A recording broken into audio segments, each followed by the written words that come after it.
All right, I'm going to call to order the Zionsville Plan Commission meeting of February 20th, 2024. Please rise. Start with this Pledge of Allegiance. I pledge allegiance to the flag of the United States of America and to the republic for which it stands, one nation, under God, indivisible, with liberty and justice for all. I almost said the national anthem. That would have been fun. You go say play ball. Secretary, please take roll. David Franz, Present. Mary Grabanowski, Present. Nick Plobber, Present. Josh Fedor, Present. Chris Lake, Present. Jim Hurst, Present. Cindy Madrick. Present. All right, all members are present. In your packet was a set of the January 16th, 2024 meeting minutes. Is there any comments, additions, deletions to those minutes? I move we approve the minutes. Is there a second? Second. Can we do voice vote on this? You can. You can't. All right, it goes back and forth. All in favor signify by aye. Aye. Opposed by nay. All right, motion carries. Minutes are approved. Continuance requests. Docket number 2023-39DP. Stoller Roofing Office Building, 5898 South 700 East. Petition for development of plan approval for the expansion of a parking area for a roofing business being in a rural single-family residential R1 district. Roger, you handling this? Thank you. Staff has been working with the petitioner on this case, and we've identified some development standards variances that are going to need to be requested. So the petitioner is going to need to file for those to be heard by the BZA, and based upon the calendar and the filing deadlines, there's a realistic possibility that next month they will be coming to you again. Just because of the timing of hearings, they won't be ready to be heard in March, but probably in April. But we don't have their formal request for April, which is why we're asking for March tonight. All right. Is there any discussion on this? If not, is there a motion to continue this to the March 18th meeting? So moved. Second? Second. All, any discussion?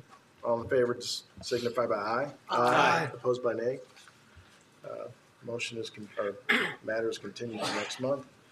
Also, docket number 2023-57 DPA, Hankey Development, Promontory Berms and Pond, 9825 Windy Hills Drive, Zionsville.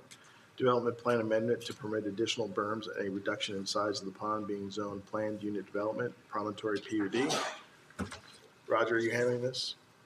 I believe Matt? we've received a request from Matt Price because there are still some requests from the fire department for additional information for this petition, and the petitioner just needs some additional time to gather that information for the fire department. Okay. Is there any questions on this? If not, is there a motion to move this to the March 18th meeting? So moved. Is there a second? Second. Any discussion? All in favor signify by aye. Aye. Opposed by nay. That motion carries. Next month.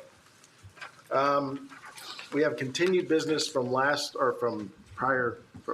January meeting, and also there's a companion petition in the new business. I'm going to join those two together and hear them at the same time.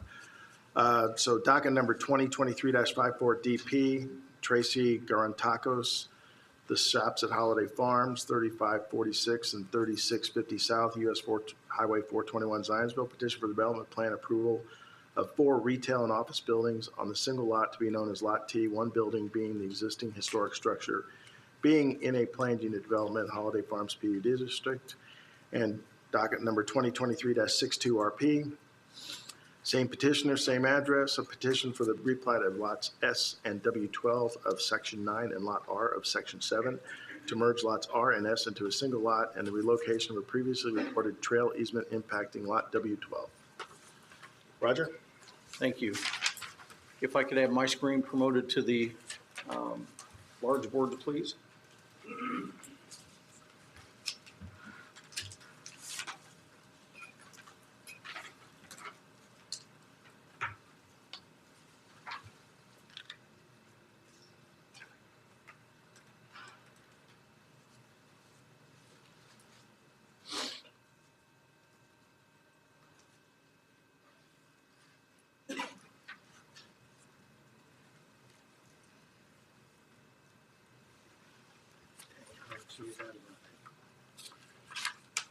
When it works, it's great. When it fails, it fails.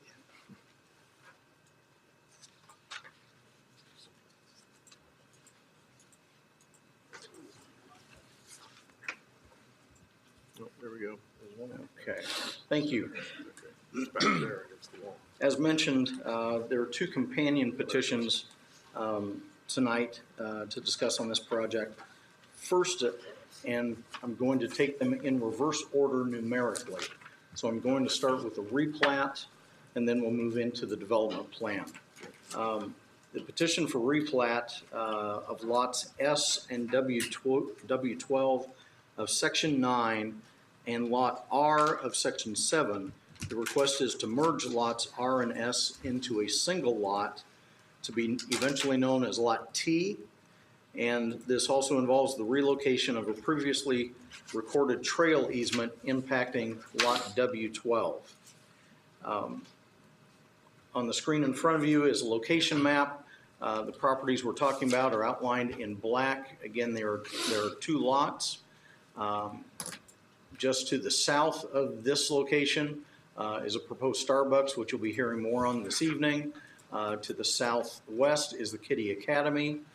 On the opposite side of Michigan Road is the Interactive Academy. And then just north of that is a parcel of ground that was just recently rezoned.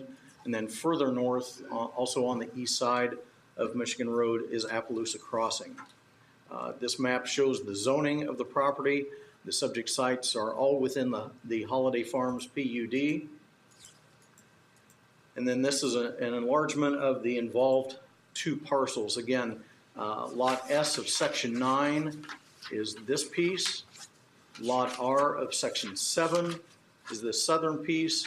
And then running between them is a recorded and platted trail easement.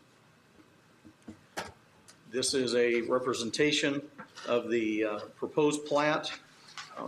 Again, the easement to be vacated is right in through this area, but the new lot would be this entire perimeter to be known as Lot T, and then this small section up here is Lot W12, which is slightly impacted by the relocation of the trail easement, which would come up in this area. And the next drawing, which is the overall site plan of the proposed shops project. Again, the area to be vacated is highlighted in yellow, and I would add that this was initially heard by the town council this morning. The first reading, they moved to approve it. It will require a second reading at the next town council. And again, that is just to remove that platted easement. The relocation of this easement, which is part of the replat tonight, would continue the pathway onto the north and along the north side of Lot T. And so this is showing how the new trail would provide continuous pedestrian flow for all members of the public once this replat is completed. Moving on to the development plan itself, this development plan includes the renovation of the historic home, which is located in this area. It is being renovated and to be utilized for a real estate office, which is run by the petitioner, Teresa Garantakis. They are then also proposing to construct 3 other buildings on this one site. This would be Building A, Building B, and Building C. And the uses within these buildings, while they've not been finalized, they would be a combination of office uses or retail uses. And then again, with these buildings, you have the appropriate amount of parking surrounding the exterior of the buildings. Vehicular access to this multi-building development is via one curb cut on Frederick Place, which is this location. 2 curb cuts on Marketplace, 1 and 2, and then another single curb cut on the private drive along the north side of Lot T. And again, to give you some orientation, this is Michigan Road along the eastern edge of the property, and this is Frederick Place that leads into Holiday Farms. Directly across from Frederick Place would be the point of access to the Century Senior Living, which was part of the rezoning from the previous month. In addition to the site plan that was provided for the development plan, we also have landscaping plans that are compliant with what is proposed. Petitioner also submitted lighting plans, things of that nature. Staff is very comfortable with what is being proposed. I'd like to spend some more time now on the buildings that are proposed. And I'm going to start with Building A. We'll see the elevations and the floor plan, then move to Building B and then C. So Building A, this would be the west elevation. Again, let me back up one to orient you. So it would be the elevation facing Marketplace Drive, and move to this north elevation, east, and then south. And I'll go through the materials quickly, and these materials are consistent among all three of the buildings. So we have some board and batten siding. We have some highlights of some standing seam roofs on the sides.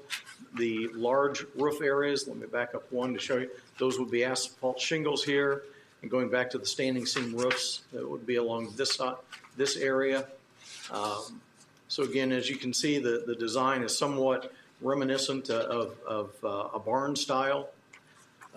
This is the first floor plan, or first floor level of the building. There's a possibility of up to 4 tenant areas. The second floor, again, 4 possible tenant areas. And then we move into Building B, which is one of the smaller buildings. Again, same materials and very similar design as we go through. And on that building, again, on the first floor, we would have 4 smaller tenant bays. On the second floor of this building, what is being considered at this time is just a single tenant on that second floor. And finally, the third building, again, one of the larger ones. You see quite a bit of windows, and again, remind you that the materials are still the same to show consistency within the development. Just go through quickly on the different elevations. And this one would be broken down again with 4 tenant bays on the first floor and 4 on the second floor. The lone item of interest that I would present on this project is that there was a memorandum of understanding between Holiday Farms and Boone County regarding the maintenance of the pathway, noting that it is the responsibility of Holiday Farms LLP and its assigns and successors. I only bring this up because there was a question from the petitioners group kind of later in the game as to, okay, we just want to make sure who's taking care of the pathway. And according to the memorandum of understanding, it would be the petitioner's responsibility or the overall developer of Holiday Farms. It would not be the responsibility of the town to maintain the pathway.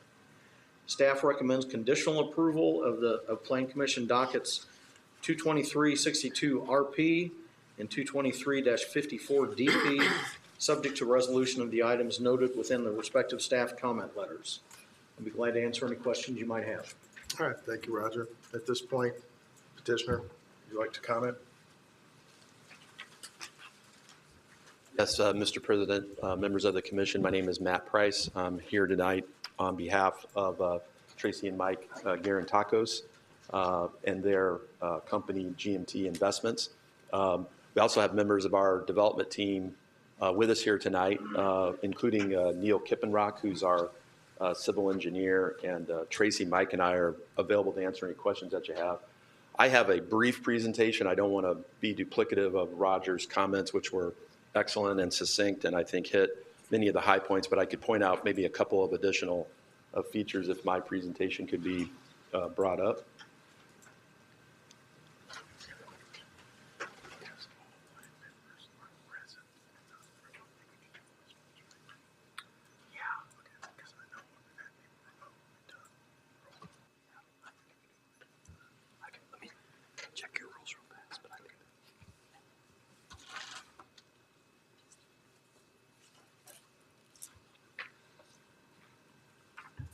While that's being done, I might just mention that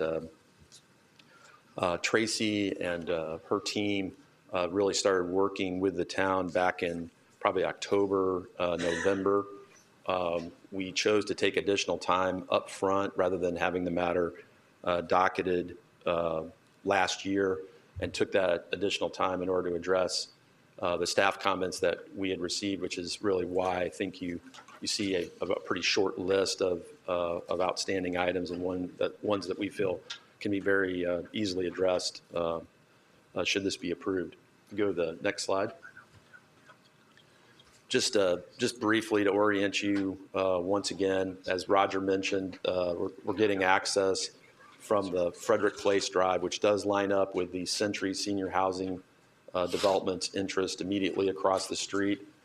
Just for a frame of reference, in case you don't know or have a question about it, the fire access only drive that you see kind of in the northeast portion of that slide is the emergency access to Hidden Pines. There's an existing kind of construction drive that you see north of our parcel. There won't be access from that drive. You'll see just that private lane really that's stubbed in at the north end of our project. And as Roger mentioned, we'll have access directly off of Frederick Place, and then 2 off of Marketplace Court. And then that area that you see outlined in red, that's the combination of the lots that Roger mentioned. Go to the next slide, please.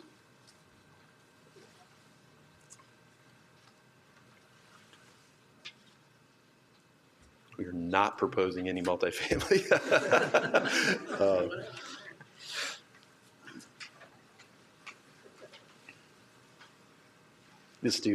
I think all of us here in Zionsville are very familiar with this structure. I'm jumping around a little bit. That's the Simpson Breedlove home. It's on the historic register, and Tracy is taking great pains to preserve the appearance of that building and put it to a new use as a home for her real estate agency, and really kind of the theme for the rest of her project. If you go to the next slide. This is our site plan, and Roger did an excellent job of outlining the orientation of the various buildings. I will note that to the south and kind of centrally located on our site plan is a courtyard type area that the relocation of the trail makes possible. So it's kind of a nice inviting central feature to the project, and creates some open area along its frontage along Michigan Road. If you go to the next slide. I did want to hit on some of the landscaping treatments. The project is compliant with the Holiday Farm Plan Unit Development landscaping requirements, including the greenbelt perimeter landscaping that goes around the northwest southern portion of the site. We also are compliant with foundation planning, so the individual buildings will also have plantings along their foundations. And then also I wanted to point out the vegetation along Marketplace Drive and along Frederick Place in the form of street trees, providing very good screening and a landscape buffer between this property and adjoining uses to the northwest and south. Go to the next slide, please.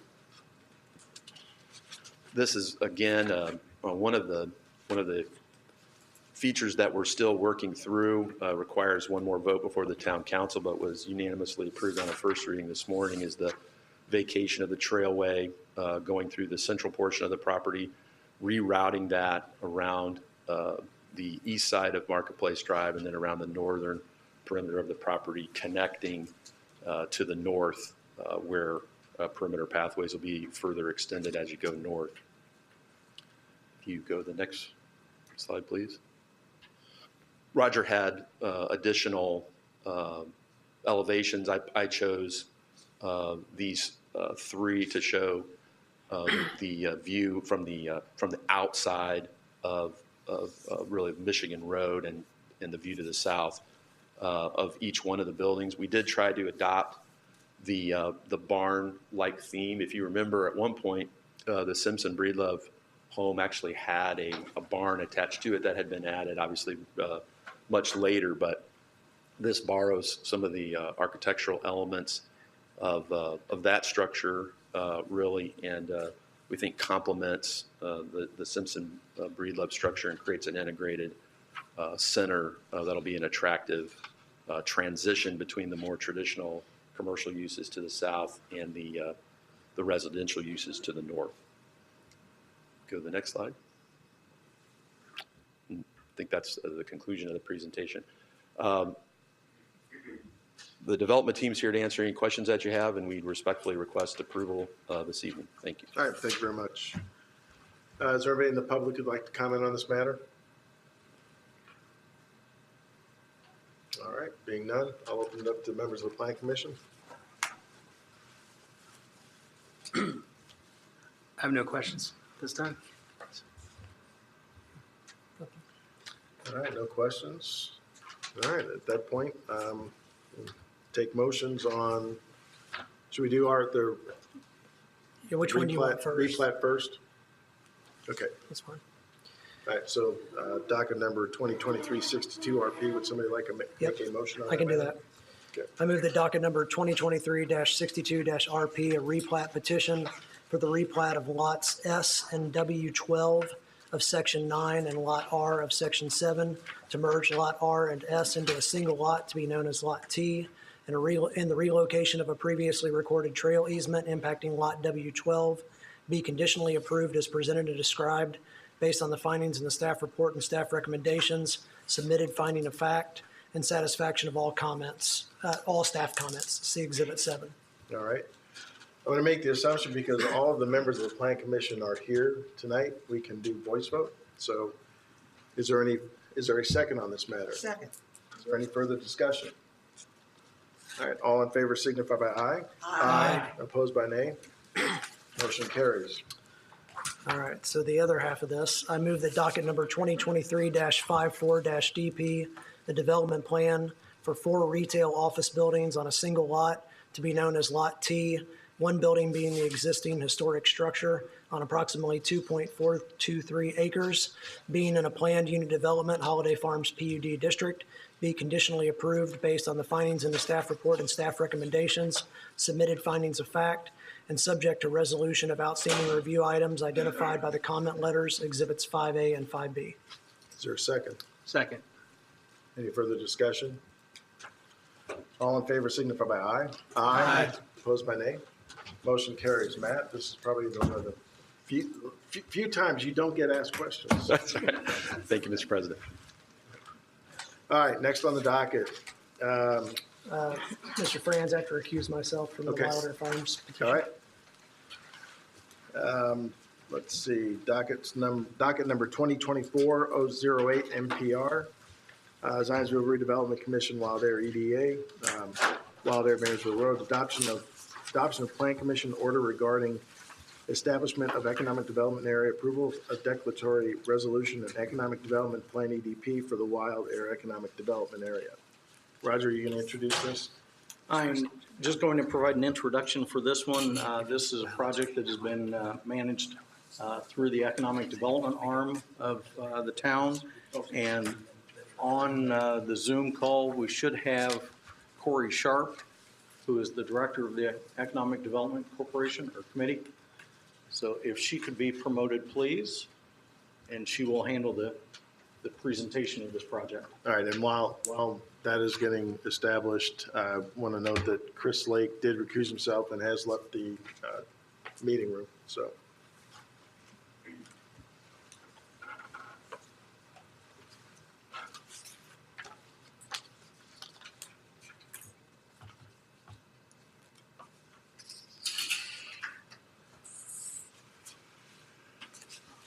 Here we have Corey.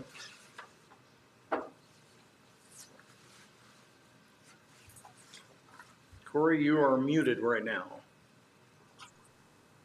There we go.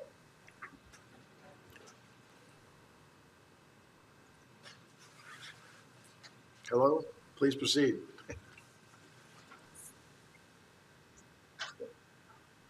No, we can hear you. Yep.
All right, thank you. At this point in time, I'll ask if there's any comments from any members of the public online, in person.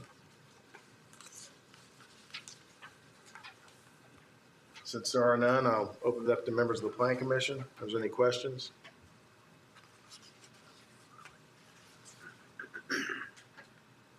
Not at this time. We're making it easy tonight. Okay. So, all right, with that,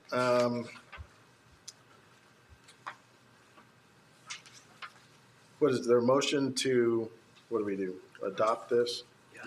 Declaratory resolution. Okay, is there okay, would someone like to make a motion to adopt the declaratory resolution establishing a economic develop, or Zionsville, or RDC, or economic development area, my mistake, so. So moved. Is there a second? Second. That was easy for you to say. So, all right, any further discussion? All right, all in favor signify by aye. Aye. Opposed by nay. Motion carries 6-0. Thank you very much. Good luck on the rest of the way.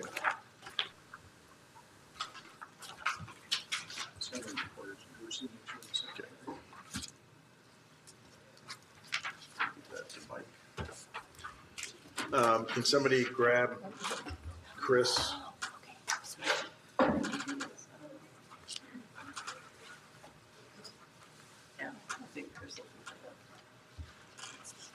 Chris is, he's going to be surprised it was so quick. He went to McDonald's. I'll go check on it.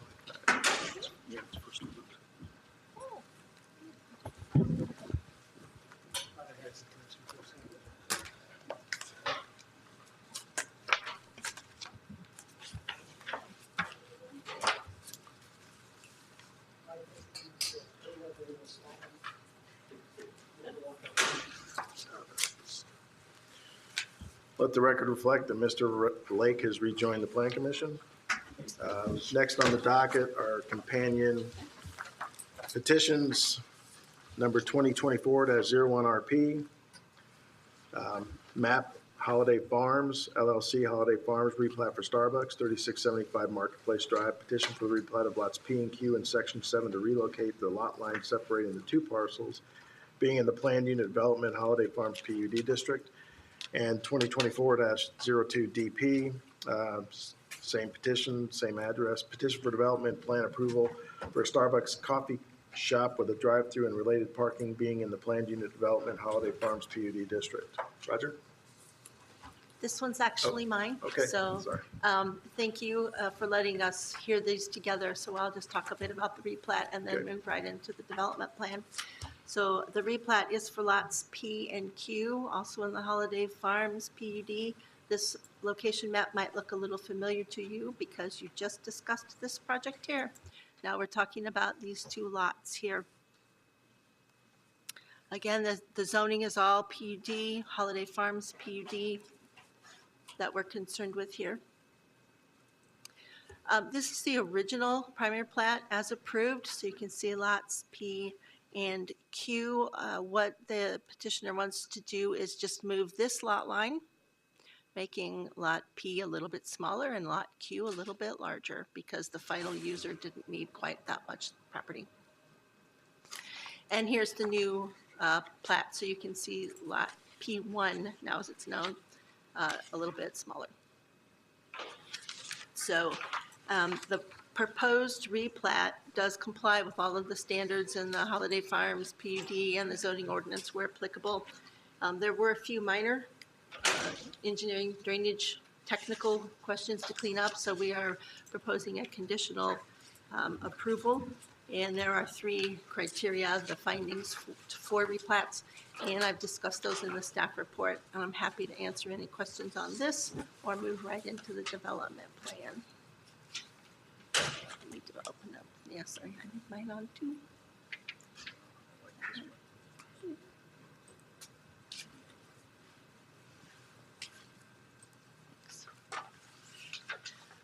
So I'm not going to go over the maps again, but there's the proposed Starbucks. To orient you a little bit, over here is 421 Michigan Road. And over here is Marketplace Drive. Access to the site is via a shared drive here, and this lot is providing cross-access into the northern lot, Lot Q. You can see that vehicular access drives through here, comes through here. There's a double stack lane to get through the drive-through, which merges into one, follows back around here, can exit out here. There's also an exit here. Parking is provided along the western and the northern locations of the site, and the trash dumpster is also located up here. Pedestrian access is provided via Marketplace, where the pedestrian pathway, the wider pedestrian multipurpose pathway, is located along Marketplace here. And then there's some access points from that sidewalk to the building itself. This is a shot of the landscape plan. You can see it's quite well landscaped. The landscaping does comply with the ordinance. The lighting plan also complies. And some architecture. As you can see, they have four-sided architecture for the building. Because this property has two front yards, 421 and Marketplace, they've made a presentation for there's a front yard, because they want the public facing to be Marketplace Drive, because that's where most of the folks are going to access the site. And then there's a secondary front entrance, if you will, along 421. The petitioner has also included a letter from the Holiday Farms, the Architectural Review Board, stating their support for this architectural design. Again, the proposed development plan does comply with the necessary requirements of the Holiday Farms PUD ordinance and the zoning ordinance where it applies. There are, again, only minor technical issues. So we are supporting conditional approval of the development plan as well. Again, there are 3 criteria for findings for development plans that are discussed in the staff report. I'm happy to answer any questions or turn it over to the petitioner. Okay, thank you. At this point, petitioner.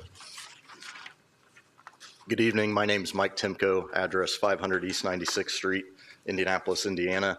I also have here with me this evening Morgan Hyam from Midland Atlantic Properties. They're the developer on the property as well.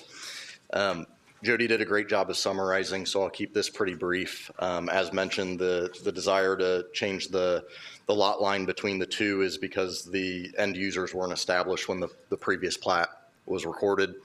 So just making sure that we're putting that lot line in the most effective space possible now that the Starbucks user is there, and create a little bit more space for future development to the north. I will touch on and just shed a little bit of light on the outstanding comment regarding drainage, since that was a condition of approval for both of these. Essentially, we're working with the engineering department to make sure that in the temporary condition where there is not development to the north or south of us, that the stormwater overflow routing for an emergency flood situation works in that situation, but also in the future build-out situation. So that's really the root behind those additional outstanding comments. We've been working with them hand in hand, and I have full confidence that we'll be able to find a resolution for that. But otherwise, we're happy to answer any questions that you may have. All right, thank you. At this point, is there anybody from the public, in person, online, who'd like to comment on this matter? If not, I'll open up to members of the Plan Commission. Anybody? Your incoming deliveries on this, would they be coming in on the west side of the building? Let's see here. So I know you said it looks like there's two entrances from both the east and west. Mm-hmm. But where's the coffee come in at? yeah, so they will actually, so we've got the shared access drive on the south side. The first entry there that's closest to the interior of Holiday Farm, so the west end, that'll actually be an exit out only. And so the one that's further down will be the full access point. So they would utilize that, come around the north side of the building, and then exit out the west side. Thank you. Mm-hmm. Any additional questions? If not, is there a motion on docket 2024-01?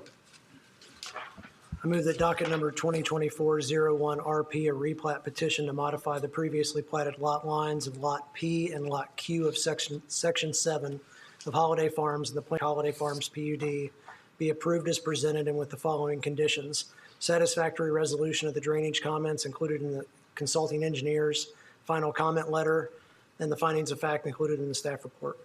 Is there a second? Second. Any further discussion?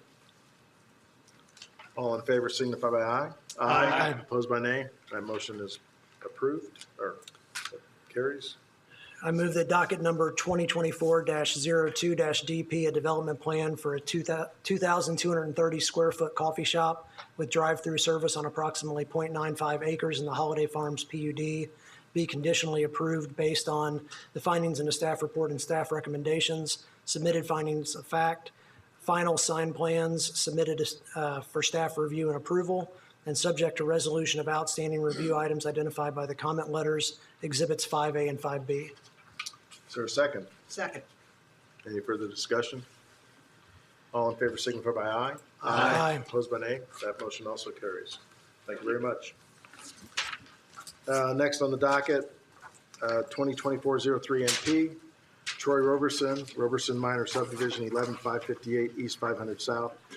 Petition for approval of a minor subdivision to divide a 13.9 acre parcel into 3 residential lots, being in the urban single-family residential RSF2 district. This one's also mine. Okay. Thank you. This is a minor plat, primary plat request to subdivide one single lot into 3 single-family lots.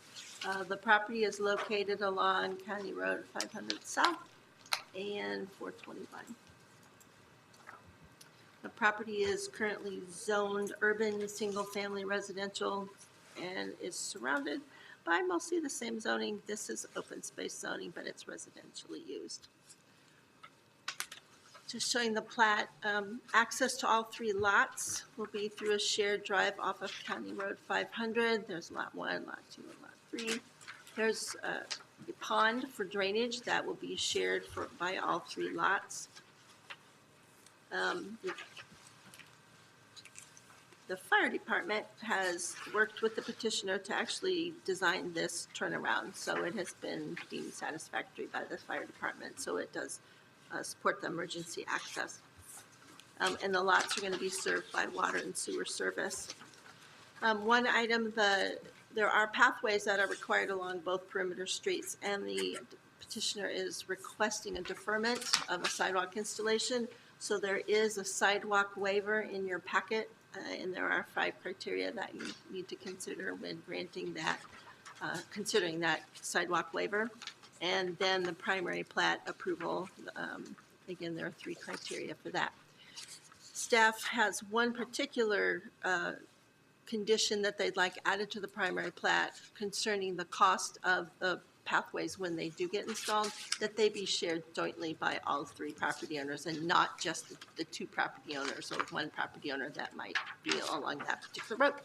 So with that, I am happy to answer questions or turn it over to the petitioner. Is the petitioner present? Oh, go ahead.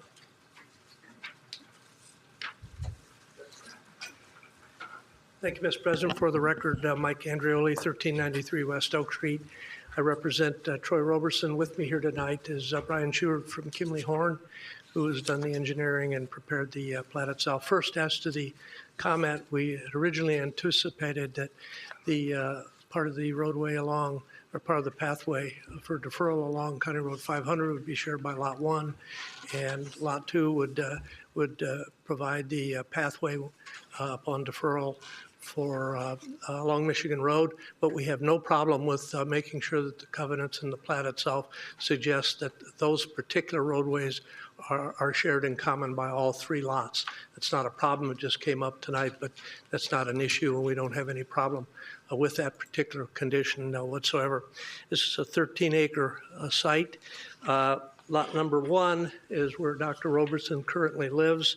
That'll be a 4.75 acres. Lot number 2, 3.5 acres, and lot number 3, 4.5 acres. Fortunately, within a reasonable distance. We have sewer and water that will serve this particular site. It is not served currently, but it will be served if the plat is approved and filed and recorded. We will have sanitary sewer and water service for all three lots in that particular area. We think a deferral would make sense, and there aren't any sidewalks that touch this area or come close to it. But certainly we're not asking that the sidewalks not be installed by the developers or the subsequent owners, just that they be deferred in whatever language and whatever deferral that you feel appropriate to give would be appreciated. And then we will put that as a matter of the plat itself and covenants.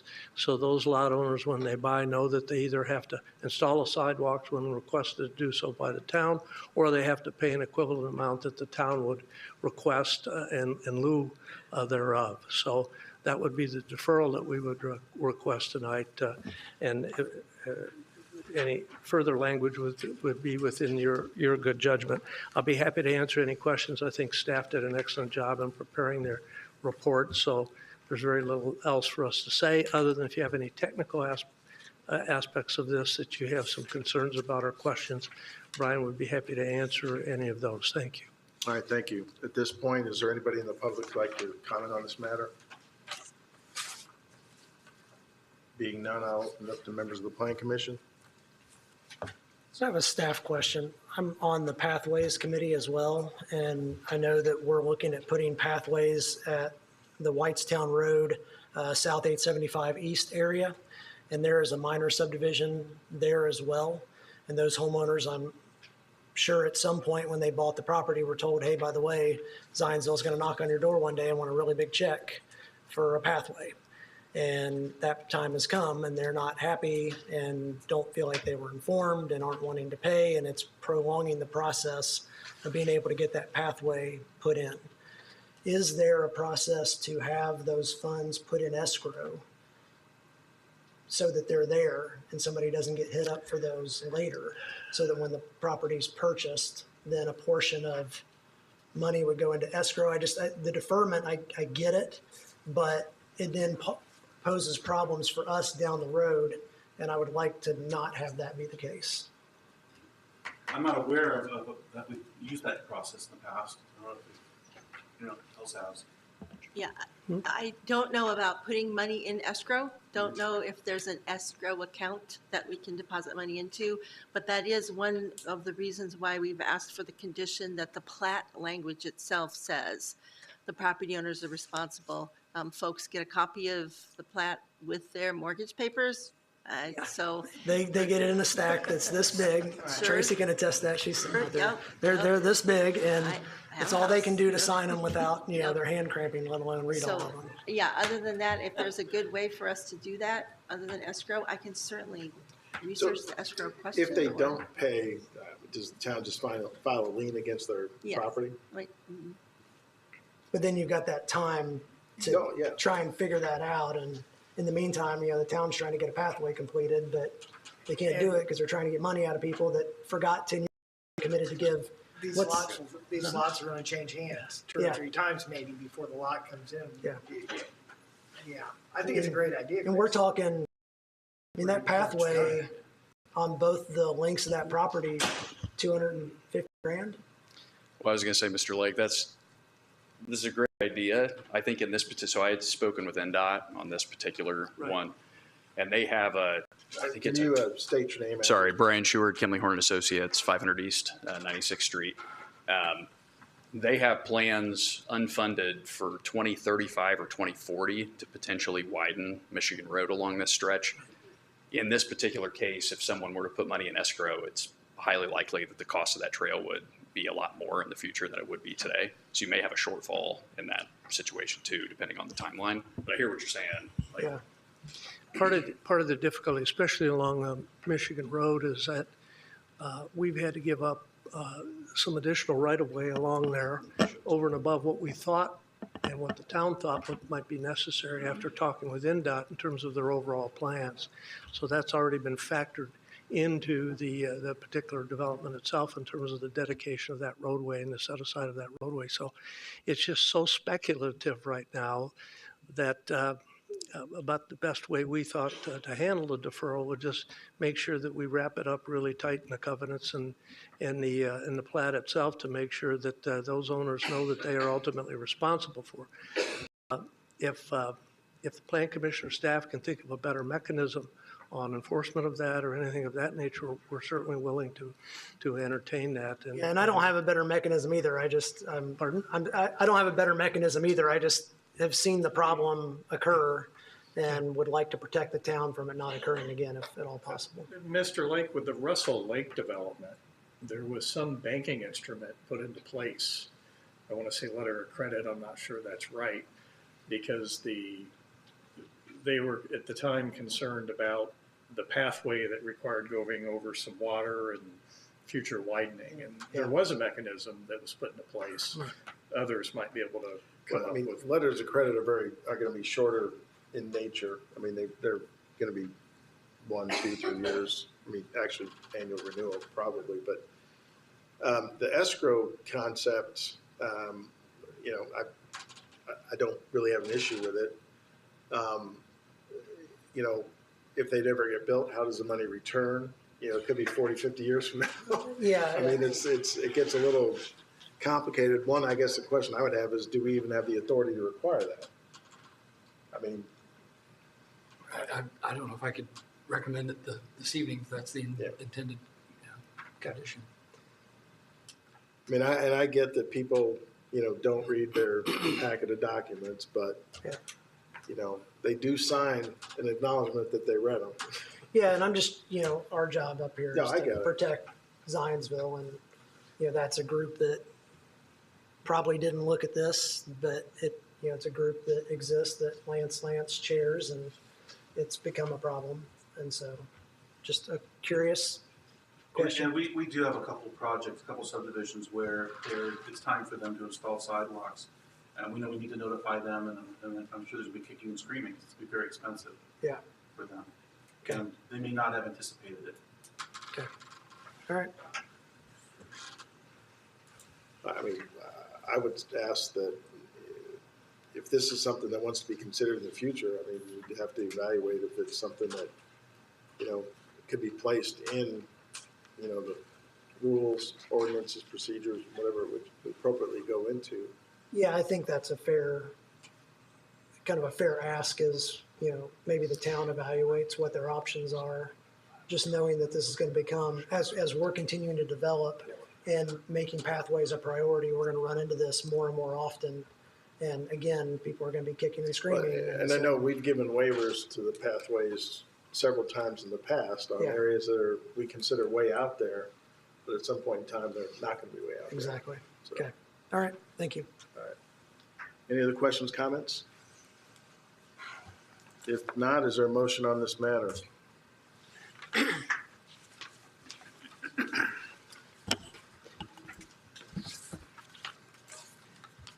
I move that the proposed subdivision waiver to defer installation of required perimeter pathways be approved, subject to the following condition. Language in the last sentence for notes 1 and 2 on the plat be revised to include, quote, "the expense of which shall be responsibility of owners of all 3 lots in the subdivision," end quote. There's that docket. No, we have to do them separately. So, Second. so there's a second. Any further discussion? All in favor signify by aye. Aye. Opposed by nay. The waiver is granted. Move that docket 2024-03-MP, approval of a minor residential subdivision dividing 13.9 acres into a 3-lot subdivision being in the urban single-family residential RSF2 district be approved based on the findings in the staff report, staff recommendations, submitted findings of fact as presented, and adding the following language to the plat. Quote, "the expense of which shall be jointly and severally the responsibility of the owners of all 3 lots in the subdivision," end quote. Is there a second? Second. Any further discussion? All in favor signify by aye. Aye. Opposed by nay. Motion carries. Thank you. Thank you. I have to recuse myself again for the next 2 petitions. All right. Let the record show that Mr. Lake is leaving the meeting room. All right, dockets numbered Companion petitions, docket number 2024-06 PP, Old Town Companies LLC, Wild Air Multifamily Subdivision, Marysville Road, petition for the approval of primary plat for the subdivision of 23.98 acres into 4 lots for multifamily development, being in the planned unit development Wild Air PUD district, and docket number 2024-07 DP. Same petitioner, same address, petition for development plan approval for multifamily development of up to 290 units for the commercial space on the ground floor of one building, being in the planned unit development Wild Air PUD district. Roger? Yes. Okay. Thank you. And one minor correction on the description of what's being requested. You mentioned 290 units. Just recently, they had to lose 1 unit, so it's actually 289. So, again, we have 2 companion petitions, primary plat and development plan for the Wild Air multifamily section. On the screen, we've got one of the screens up. Let's see. How about if we all focus over here to the right? The area in white is the subject area of this primary plat, and again, it's for the multifamily section. Previously, we've had primary plat and development plan for section 1, which includes this portion of the development, as well as this portion of the development. And again, tonight we are focused on the area that is outlined in white. Just to confirm, this is the zoning map of the area. The entire Wild Air property is zoned PUD. And to focus in a little bit more, to give some other context, this is a layout of the overall development with the different sections. And again, tonight we are focused on the area that is outlined in red. This being all multifamily, with 2 of the buildings having some areas of commercial or retail uses on the ground floor only. And I'll get further into that as later into the presentation. The primary plat is presented. There are actually 4 lots to this primary plat. This primary plat establishes the locations of the rights-of-ways and areas for 3 different types of rental residential units in the common space on the ground floor of 2 buildings, which I mentioned earlier. This is just kind of some color coding of the site plan to help you follow along as we get further into the presentation. Total development of up to 289 residential units in 28 different buildings. The proposed development includes associated site amenities such as parking, pedestrian access, landscaping, and site lighting. It should also be noted that down in this portion of the site plan, there's a future building noted. No details of this future building are provided at this time, so therefore this future building is not a part of the development plan tonight. It will need to come back before you as its own development plan. We haven't been provided any building elevations or anything of that nature, but all of the other buildings that you see either shaded in, forgive me, I'm partially colorblind, I'm going to call this brown. I'm going to call these blue, and the rest will be pink, and so if I offended anyone with my color choice, I apologize.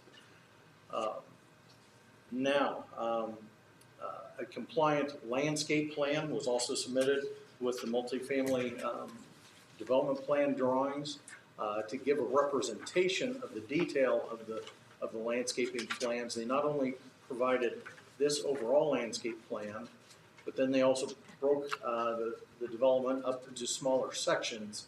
And I'm going to go back one to the overall. So we're talking about just this small portion of the site plan, which is blown up on this next sheet here. And you can see there's significant, there's appropriate foundation plantings and street plantings.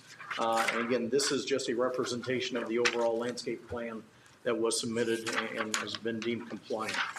So now, if we get into some of the 3 different residential building types, I'm going to start with the mid-rise buildings, which again I'm calling brown.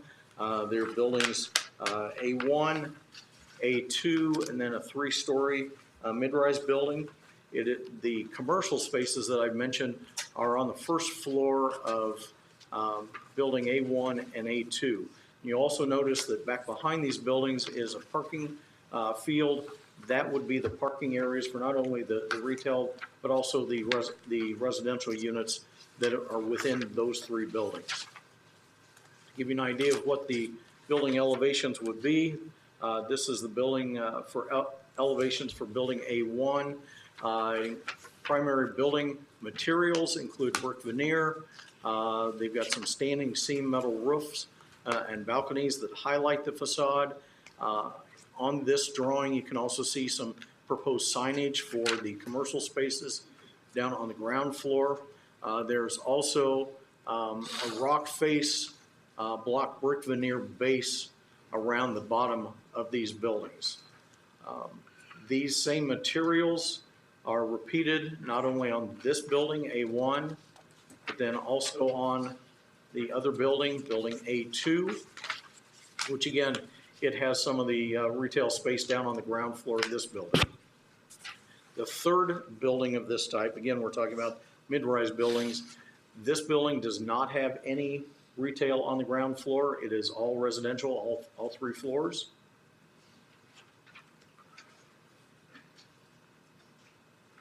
And again, parking for these three buildings is provided immediately adjacent and behind the buildings. This is another elevation of the three-story apartment building.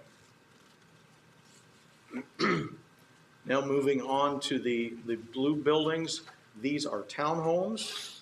There are a total of 27 units within these three buildings. Each unit is provided a garage on the back side. These would be the facades facing the main street.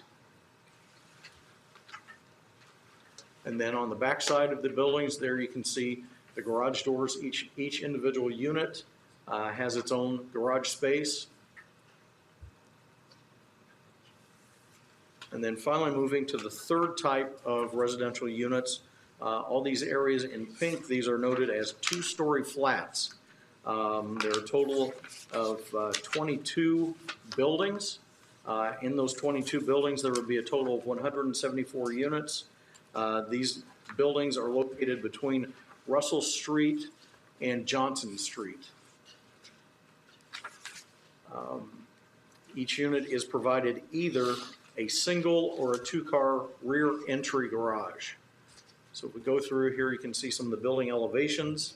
Again, these are two-story flats. So this would be the front of the building, and then on the back side, you can see the garage doors, which would be available to the occupants. Just smaller versions of this building. This is a 9-plex. Then we have an 8-plex. And then sides, and again, this is a 7-plex, and finally a 4-plex. There is a trash enclosure within the development. This project is a little unique in that they are going to provide what has been described as a concierge trash service. They will be coming around and actually picking up trash from the residences and bring it to this location for compaction. So this is not an area that would typically be frequented by occupants, but more of staff from the development. Vehicular topic of interest on this project is the vehicular access into this section. I'm going to back up to one of the site plans to show this. Vehicular access into this section will be from the two roundabouts, which are being installed on Marysville Road. This is the southern roundabout. We can just catch a glimpse of the northern roundabout. Just want to point out, as I mentioned in the previous sections that we talked about, these roundabout improvements are not a Plan Commission item, so therefore they will not be coming back to you, but they are being reviewed by DPW and progress is being made. There's been a number of exchanges back and forth between the development team's engineers and the town's engineering staff, making sure that these are ready to go. And again, development of this section, the multifamily section of Wild Air, will be ready to go when these roundabouts are ready to serve. Staff recommends conditional approval of the Plan Commission dockets 2024-06 PP and 2024-07 DP, subject to the resolution of the items noted within the respective staff comment letters. I'll be All right. glad to answer any questions you might have. All right, thank you. Is petitioner present?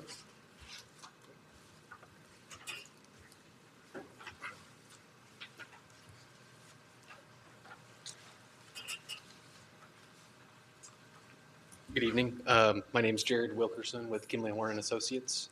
My address is 500 East 96th Street, Indianapolis. If we could pull up the presentation for Marysville Road.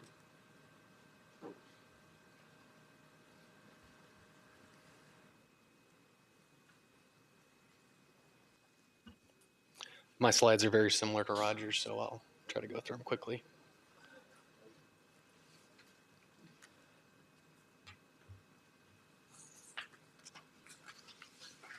Maybe more similar than you think.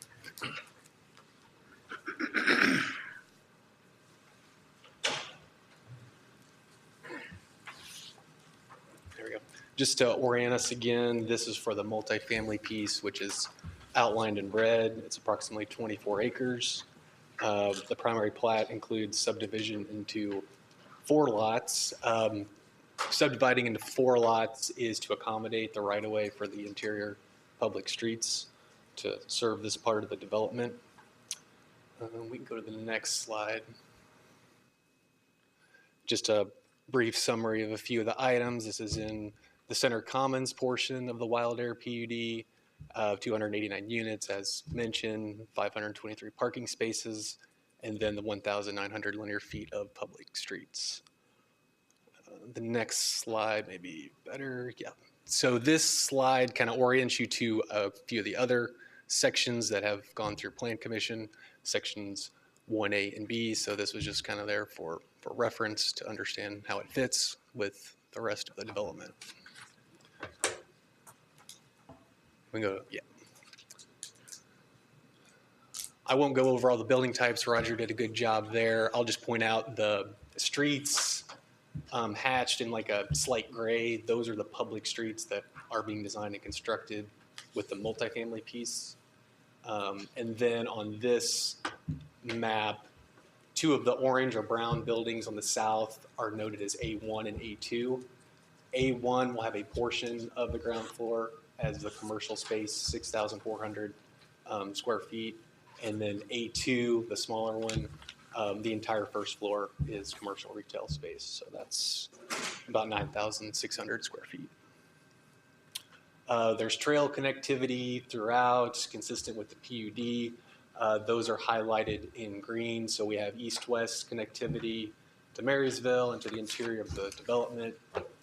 The public streets will use the Gateway Street section from the PUD, which includes 10-foot paths along the streets, north to south, and then Russell Street, which is the east leg of the roundabout. So utilities are master planned, again, in conjunction with some of the surrounding petitions. Sewer, water, and storm drainage are provided to the perimeter of this site, and then we will extend sanitary water and drainage along the public streets. And then stormwater will be handled with master plan detention ponds to the north and to the east.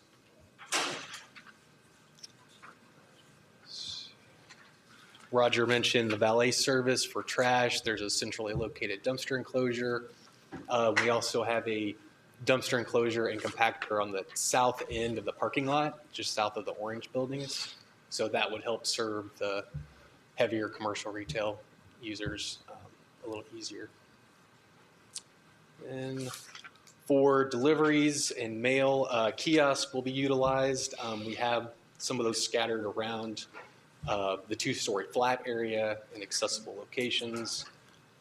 Packages will be delivered to front doors, and we do provide some interior temporary parking loading delivery zones to serve that, predominantly in the pink area where there's no parking lot. We can go to the next section. And just an example of the Gateway Street section from the PUD. overall a 60-foot right-of-way, parallel parking, a 10-foot path, and then like a 10-foot setback with a 10-foot utility easement on the outside. Then we go to the next, yep. And Roger went over the elevations, just have a few examples here. This would be the A1 mid-rise, 3-story, with partial first floor retail. Then the next slide. This is an example of the townhomes. We're calling them brownstone style with a step up to the main entry and garages on the back. And then the next slide, an example of this 2-story flats in the pink area of that previous exhibit. This is a 9-plex. We have 4, 7, 8, 9, and 12-plex units throughout. So with that, yep, Roger mentioned we just put some excerpts from the staff report recommending conditional approval, and we can continue to work with staff on remaining comments. Thank you. At this point, is there anybody in the public who would like to comment on this matter?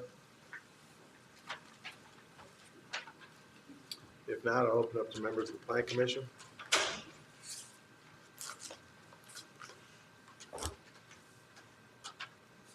Anybody? I got one small one. This, I'm trying to read it, the dumpster on the, or the compactor on the south end, is that a maintenance shop to the left? It is, yep. And am I reading that, it says 700 square foot maybe or something? Right. What's that gonna look like? I don't know that we have elevations yet, but we have some members of the development team. I don't know if you have any input. Am I gonna see a 700 foot little shed that you can pick up at Lowe's type deal, or is this, well, that, Hello, I'm Ryan Wire with Old Town Companies at 525 North End Drive in Carmel. No, you will see a masonry building similar to the trash enclosure. thank you. Any other questions, comments? If not, would somebody like to make a motion on these matters? I move that docket 2024-06-EP, a petition for a primary plat for a subdivision of 23.98 acres into 4 lots for multifamily development, being a plan unit development, Wild Air PUD District, be conditionally approved, subject to the resolution of the comments there in the attached comment letter exhibits 5A and 5B, and this staff report. Is there a second? We had a second. Any further discussion? If not, all in favor signify by aye. Aye. Opposed by nay. Motion carries. Ready for development? Yep. I move the docket 2024-07-DT, a petition for approval for a multifamily development of up to 289 residential rental units and 28 buildings with commercial space on the ground floor of 2 buildings being in the plan unit development Wild Air PUD District B, conditionally approved subject to the resolution of the items noted within the comments letter exhibit 6A and 6B, and based on the findings as presented. Is there a second? Second. Any further discussion, comments? All in favor signify by aye. Aye. Opposed by nay. Motion carries. Thank you very much. Lost my sheet. Oh, there it is. All right. Somebody could get Chris. Oh, here it comes.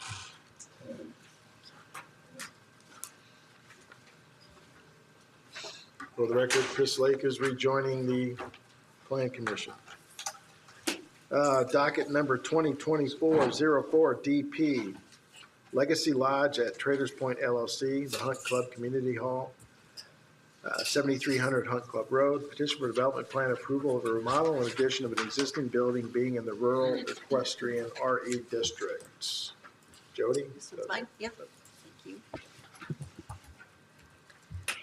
This is development plan approval for building additions to an existing clubhouse facility The property is located along Hunt Club Road here in the RE zoning district. That's Rural Equestrian Zoning District.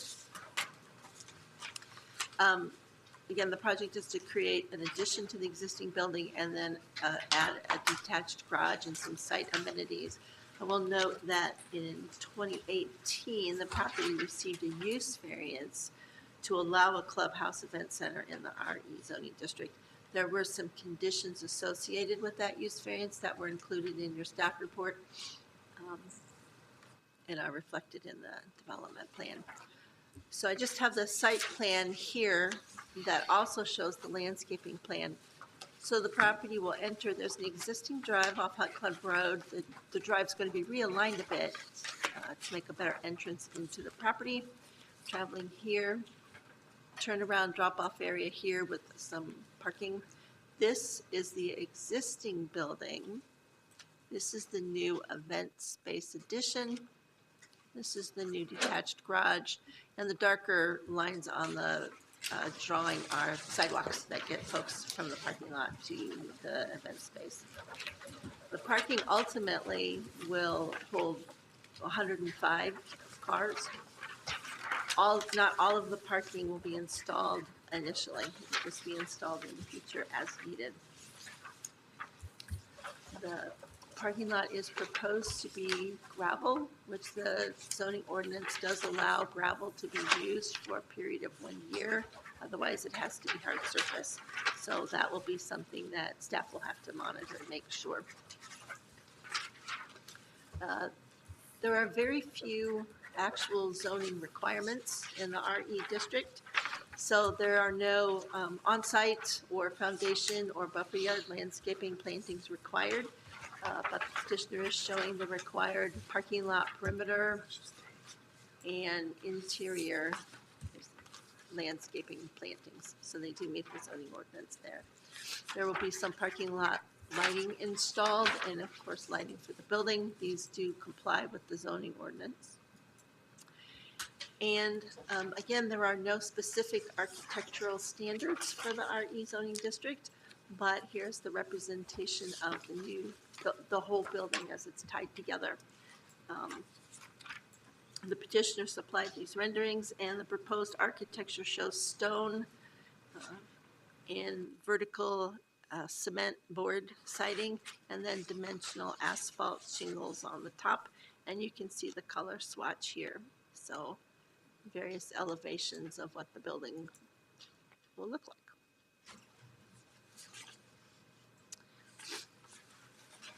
Again, this is a development plan approval. There are 3 criteria. They're discussed in the staff report. And we are recommending a conditional approval, again, just to tidy up those last few technical comments that come from engineering. I'm happy to answer any questions or turn it over to the petitioner. All right, thank you. Petitioner present, like to comment?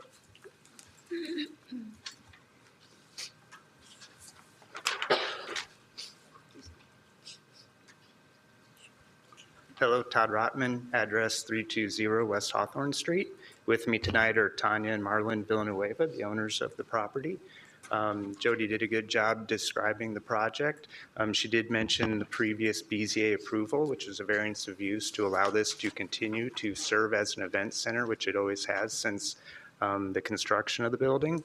And I do want to emphasize that we are adhering to all those BZA commitments related to maximum number of occupants, when events must end, how many events per month, et cetera. We're not requesting any changes whatsoever. We just wanted to present to you guys the final plan and try to get approval before doing construction.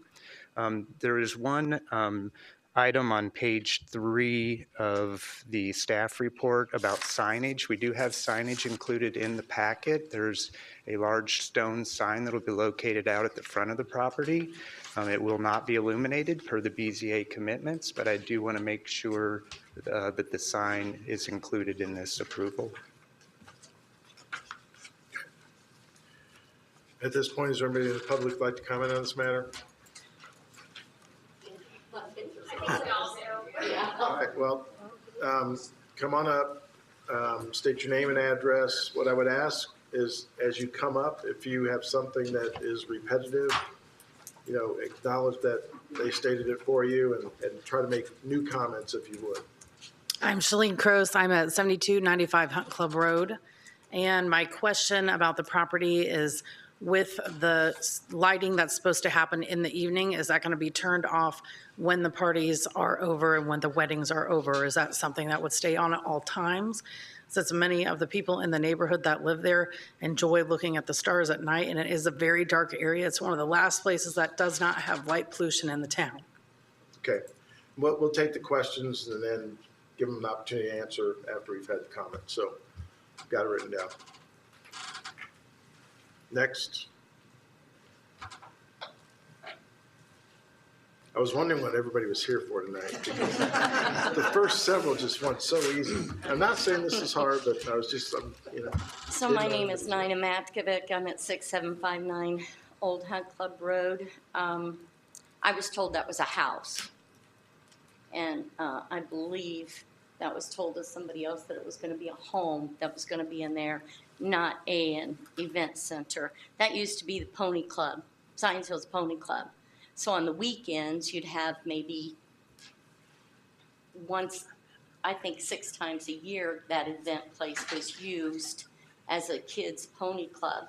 It was never a huge event center. Now, 20, 30 years ago, my understanding is that it was, they used to run the fox hunts, and then they would, hang out in there maybe an hour or so afterwards. But if you guys have driven down our street, we have a 1-lane bridge back there. We have no lighting. We don't have fire hydrants. We don't have city lights. We don't have anything except for a dark country road. And to bring in this event center, and is it just weddings or is it other events? Once you open the door to allow all these events in, we don't know what all those different types of events will be. It's kind of like the old farm stand that was going to try to go in there at Kissel and Hunt Club about 7 years ago. He started out with, he was going to have a farm stand, and then the next thing you know, it was going to be this store, and then he was going to have the pumpkins sold in the fall, and the Christmas trees in the winter, and the pizzas, and the pies, and sell all the goods. It becomes a huge thing. This is our home. We live back there. We've all came tonight because we oppose this. I have a list with about 20 names on it that doesn't include the people that came. These are the people that didn't come. So anyway, we're opposed to having this in our neighborhood. It is our neighborhood, and we're definitely opposed to it. all right, thank you. Can I ask a clarifying question? Sure. This use exists today and has already been approved as a use. Yes, in 2018, there was a use variance granted to this property to hold banquets and events on site. So we can choose to deny them the ability to expand if we want for some reason, but we can't deny the use because the use already exists. Yeah, it's not a use issue. It's a development plan review. Just to remind you, it's not discretionary. If the plans comply, then it's non-discretionary. And that was, I just wanted to kind of prompt that more, I think, for the folks that are going to be speaking, that the use was approved years ago. So that's not what is on the table this evening via discussion. Mark Matkovic, 6759 Old Hunt Club Road in the neighborhood. So back to your point, Chris, it was approved, but on the approval, I don't know if that's Jody's call or not, it was probably approved, I haven't looked into the weeds, as a certain size structure, probably as it was discussed, probably as a certain number of maybe events, maybe people, maybe parking. There has to be some other restrictions when you guys approve something. As I've seen tonight, you're looking at all these different aspects. So we'd really have to dig into that.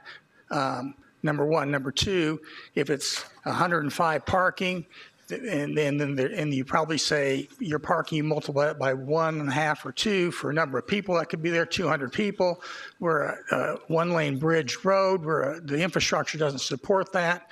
We have little kids in our neighborhood. We don't need people failing to be able to get out of there because there is a bad infrastructure in that one-lane road. To then going in our neighborhood, looking around, our kids are playing. It's an unsafe. It would make it unsafe to allow any enlargement of it on this petition. So I guess to that point, I'll ask then another clarifying question, because I heard Mr. Rotman state that this building as designed would still have to meet, and Jody, I checked in the packet. I did not see in our packet what those previous commitments were. Are they further back in the back? Okay, I was looking at your staff report. Yeah, no. Could you please, for us, read what those commitments are? Sure. Commitment 1, the use of the real estate, including former Traders Point Hunt Club clubhouse for a reception hall and gathering place, shall be by reservation only, and all receptions and/or events shall conclude by 11 p.m., meaning at 11 p.m., all food and/or drink service must end, all music, live or recorded, shall cease, and all guests shall be directed to promptly vacate the real estate. In addition, there shall be no music performances, live or recorded, after 10 p.m. on Sundays through Thursdays or after 11 p.m. Fridays or Saturdays. There shall be no fireworks used from the real estate. Number 2, the maximum number of persons within the clubhouse at any one time shall not exceed 187, and the maximum number of persons on the real estate at any one time shall not exceed 275. Number 3, no more than 6 receptions or events per calendar month may be held on the real estate. Number 4, any permanent signage installed in connection with the uses permitted by this use variance shall comply with the Town of Zionsville zoning ordinance sign regulations and shall not be illuminated. Any temporary signage identifying parking or directional in nature shall be located next to owner's driveway only and will be removed by noon the day after each event. Number 5, if a reception or event exceeds 100 people, the owner shall secure the services of an off-duty police officer to provide for traffic safety from the period guests begin to arrive until the last guest leaves. Number 6, the owner shall provide a hard surface drop-off point for those attendees with disabilities in compliance with ADA regulations. And the last one, number 7, the owner commits to, and the board approves, that's the BZA, a sunset for the approval of this use variance. This approval is valid for 5 years and shall automatically renew for 3 successive 5-year periods up to a total of 20 total years, provided that prior to any such renewal, the owner shall not have had any more than 2 violations of these commitments during the then current 5-year term, and no violations of these commitments is occurring at the time of the proposed renewal. These commitments will automatically expire on the applicable date as provided herein. Owner may file a new petition for a variance of use to be considered by the board, which will be considered a de novo hearing and not a request for an extension. Thank you. So does that mean, did you say it was 08 or 18? 18. 2018. So the use would have renewed in 2023 if there were not violations. It would have renewed automatically. Has there been any violations on this over the last, since 2018? Has there been? There haven't been any events. Okay, we can't have people answering. I mean, staff has not had anyone file a complaint That's on this correct. property since 2018. Because there haven't been any You events. can't have 2 people talking at once, so. There's been no complaints filed on this property since 2018. How would a complaint be filed? How would you know that? I'm assuming it would be one of the neighbors who would file a complaint, and they'd either call the police or, I'm guessing that's how it would occur. I don't know. I mean, you're interpreting the rules here, so renewed automatically in 23 for another 5-year term? Sounds that way, yeah. 3. Isn't that right? No, 3 5 3 years. 5 3 5 3 years. 5 Sorry. years. Yep. Sorry, I misheard that. So the issue we've got is this has been approved, and then the other issue we have is it meets all the zoning requirements. When things meet zoning requirements, we have to approve it because there's no variance requests. It's, if people build what's in this, required of them, it has to be approved. And that be approved, that was approved, the certain size building, not in addition to the But building. there's still, Jody went through this, they've met the requirement, they meet all the requirements of the ordinances as they are drafted. So, you can express your, opposition. The size of the building is not, it was back then, but so you can see, let me finish. So you can put, once you have an approval, you can build a Taj Mahal building, is that what you're saying? What I'm saying is that according to the ordinances that we have to administer, they meet the ordinances. So maybe they've had that building, but they can add additional building on because it meets the requirements for either the footprint or foot usage, et cetera. They just can't exceed the occupant load that was predetermined. So they can't have more than 187 people. They can make it 6 times as big, but they still can't have more than 187 people. Or 250 with staff. Or 200, yeah. Not to exceed 275. Yeah, whatever the requirements were. They still can't exceed that regardless of, whether they wanted to put Lucas Oil Stadium out there, they still can't have more than that number of people. They couldn't do that, but but I know what you mean. So you don't have any jurisdiction over building size and stuff? No, we do, but it's in the ordinances, and they've met the ordinances. They meet the ordinances, so that that's what dictates what they can build on their property. They meet the ordinance, and in situations like that, we are required to approve it. That's what the ordinances are there for. If people could go to something, look at it, and say, "I can build to this. I don't have to ask for any exceptions, variances. I can build this." And that's what they've done. If they had to ask for a variance, then that would go to the BZA and be discretionary, but this is not discretionary. Okay, It's so there's not no, within our okay. discretion to judge it. Okay, thank you. Thank you. It's unfortunate. Well, it's not unfortunate, but that's what we have to deal with. So. Well, it is unfortunate just because we have 5 farms there. We have 3 horse farms and 2 cattle farms. There are cattle that run up and down that street, up and down our road. So when they have an event there. I can't do any, we can listen, but there's nothing we can do about it. I do have a couple of questions though that one of you raised. So if the petition would come back up, I do have some questions relative to lighting and those sorts of things. Dave? Yep. Has everyone in the public got their chance? Well, does anyone, I guess based upon what we've said, does anyone still have other things? You can come up and say. That are relevant to what we're concerned with right now. Micah Faulkner.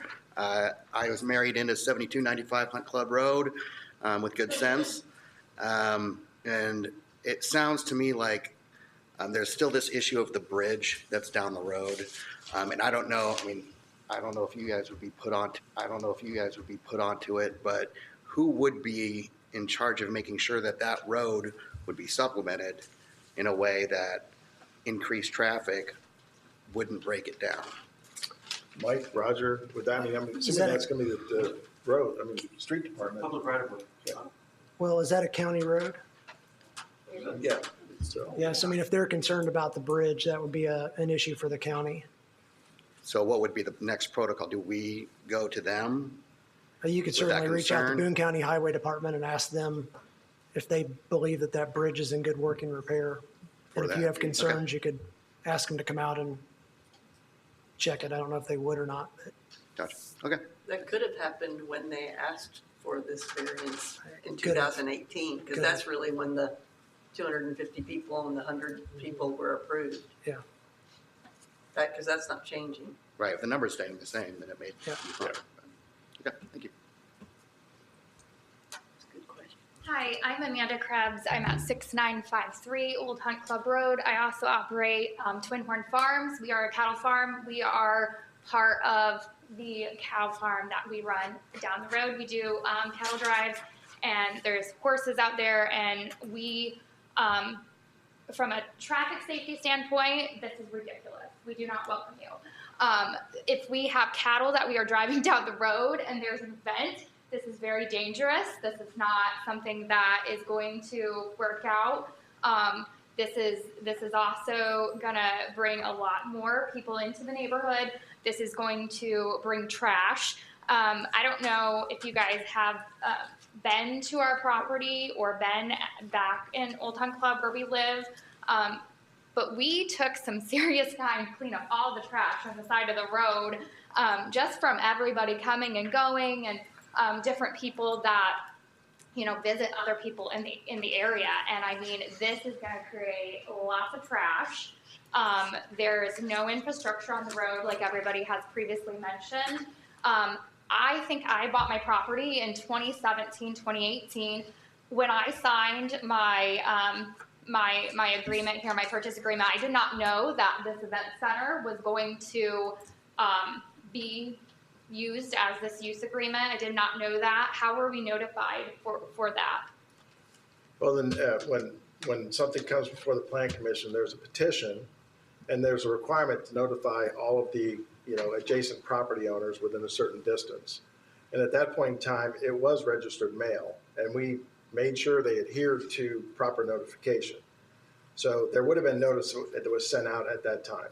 So I bought an empty, I bought a couple of empty lots, so there wouldn't have been a mailbox. However, I don't have anything They have the on record. it's registered owner, and their address is where they would send the notice to. And at that time, it was registered mail. I mean, so. Okay.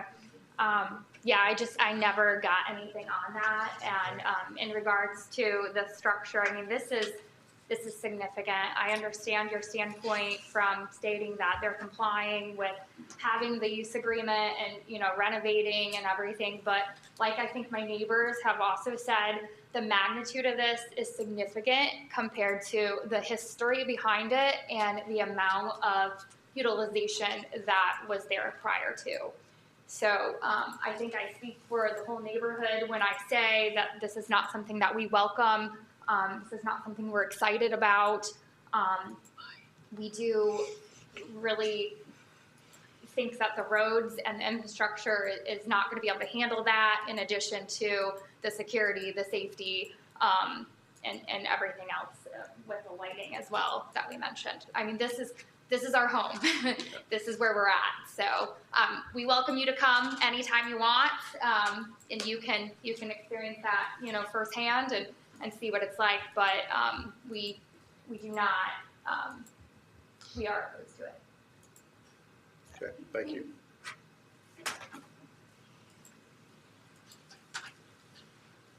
Good evening. My name is Melissa Pursley. I am the homeowner at 6833 Old Hunt Club Road, and I stand with my neighbors in opposition. I have just two questions, different from what's been asked or talked about already. The first is fire safety. Where does the water come from a from our fire department for this event center? We're on wells. Well, I mean, if you can get the questions, and we'll ask them. The second question, thank you. The second question is about deliveries. Is there an expected number of trucks that will be delivering things for these events? So I'm curious about that as well. Okay. That's it. Thank you.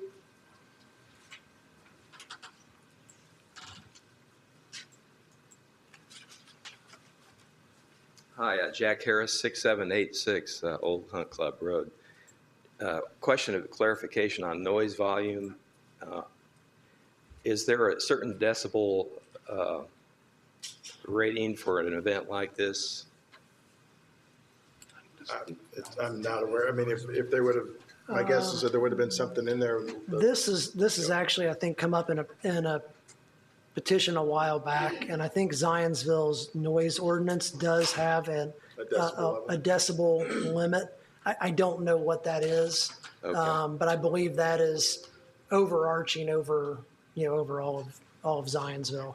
And then, regardless of that limit, What these restrictions are saying is that at 11 o'clock, it's off regardless, 0 decibels at that point. So. Okay, thank you. All right. Is there anybody else?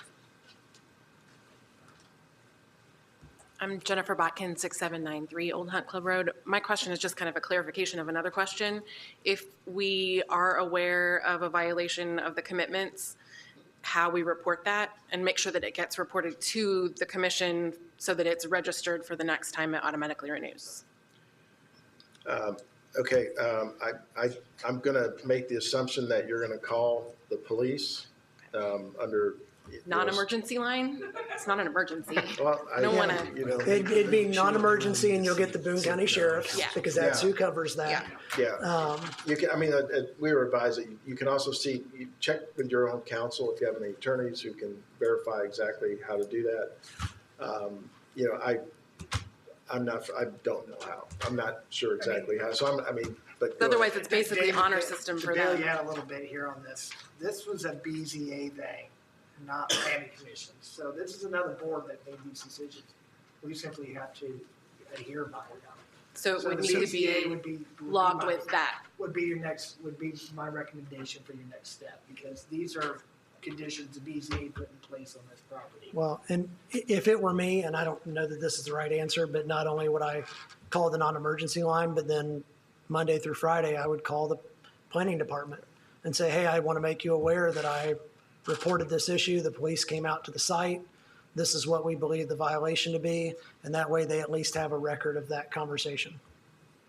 And you may not be the right people to ask this question, but if there was a traffic safety issue that we were aware of, acutely calling the sheriff. I mean, I would assume you would Yeah. call the people who have jurisdiction over the roads. Right. So, was there another person or two?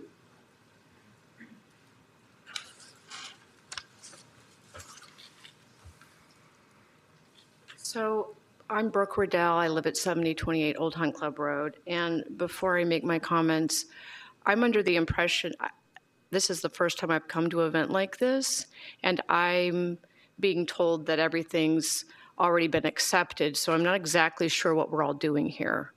Could somebody succinctly explain to me what the point of this is, if it's already been determined? So, I mean, they still, even though they meet all the ordinances, they still have to get approval from the plan commission. So many things come before us that will meet the ordinances in general terms, but they may have a variance, they may have other things that are associated with that that come to us. But stuff like this, I mean, Mike, you can speak to it, but it takes plan commission approval regardless if it meets the ordinances or, fully or not, so. Right.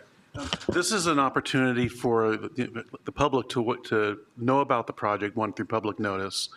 Also for the Plan Commission to verify through asking staff whether all the i's are dotted and t's are crossed in terms of whether this project complies with our local ordinances. Even though all the ordinances it complies with all the ordinances, this is the planning committee up here, and you're still going to listen to what we have to say, or is it? Yeah, that's what's happening. Yep. Okay. Yep. Okay, so you guys are the planning Plan Commission. committee. Okay. Well, I would like to point out that over 20 years ago, when my husband and I bought the property, we knew that there was an event center, apparently an event center for 187 people. At no time were 187 people in the last 2 decades using that space. And what happened in that space was the Hunt Club, which is part of what we purchased when we bought in that space. We bought, that was the flavor of the lot and the neighborhood, just like folks who are buying into Holiday Farms are buying a flavor of golf or whatnot.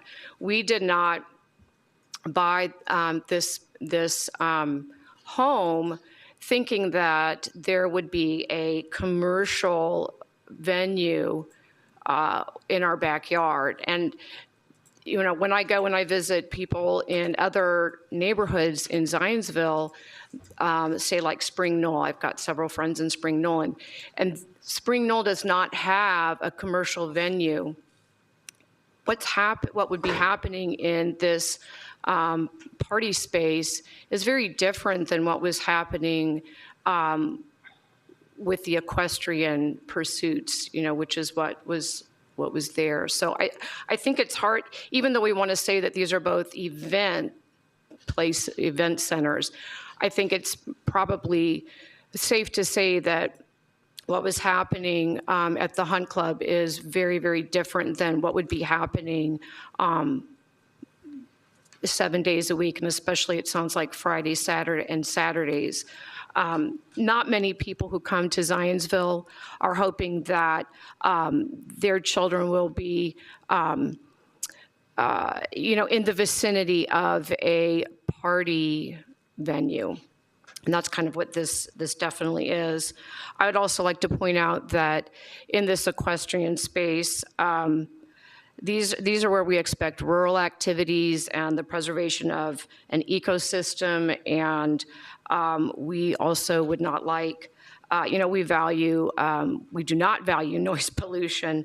So I would ask you to think about your residents and your expectations for the perimeters of where you live, and consider that when you make a vote for this situation. Thank you. All right, thank you.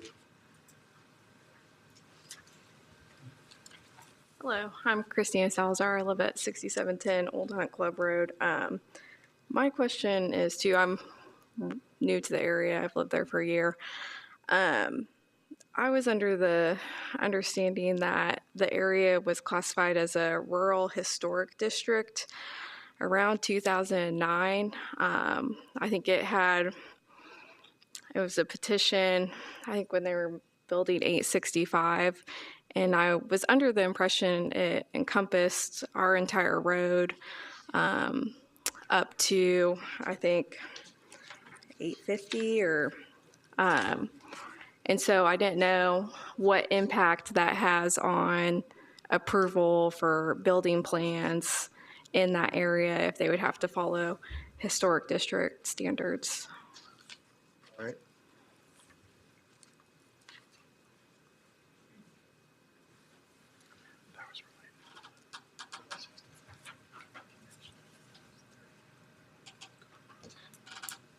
Is there anybody else? Yep. Come on up. Your mom wants you to go call.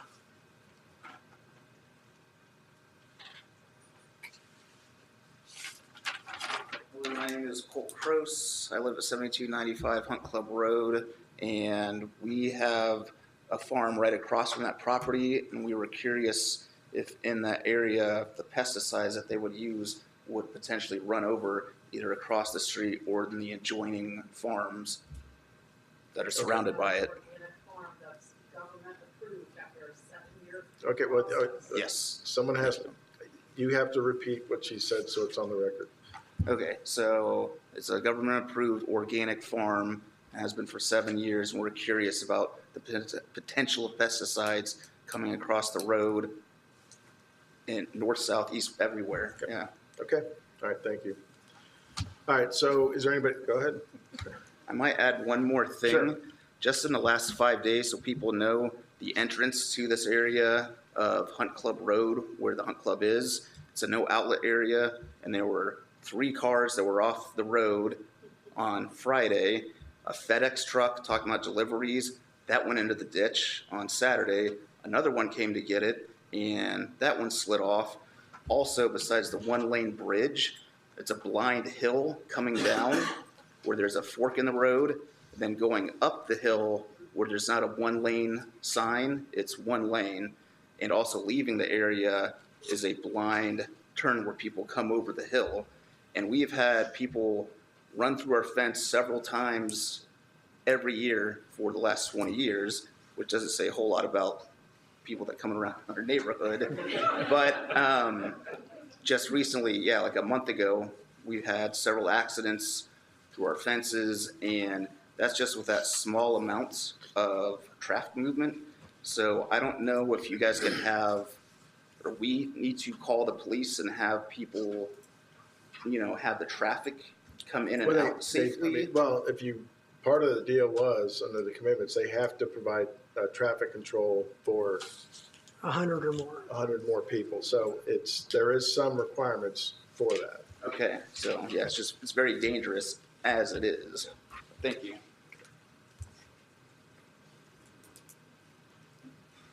Again, Mark Matkovic, 6759 Old Hunt Club Road. So I just want to mention to the petitioners, just because you can do something doesn't mean you should.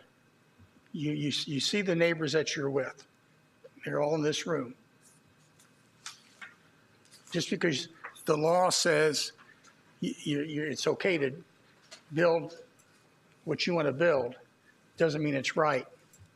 Doesn't mean you should. I want you to think about that.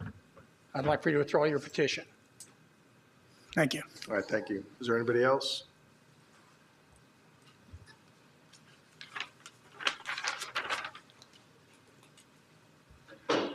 I am Larry Harris. I live at 6731 Old Hunt Club Road. And we've lived there, built our home there 21 years ago. And we have no recollection whatsoever of receiving a registered letter. And obviously, a registered letter would have to come to us and come back to you folks, whoever sent it. I don't know if you have a record of those, but we have no recollection or record of receiving those letters. The second point, I understand you can't hear from everybody in the audience unless they come up here. But I would like everybody who's opposed to this to please stand. Now, these folks are taxpayers, big-time taxpayers, I might add, and they are voters. And so I do want you to take note of that. And if that's not in your area of responsibility, I'd like you to pass it along to those who are. Thank you very much, neighbors. Thank you. Is there anybody else?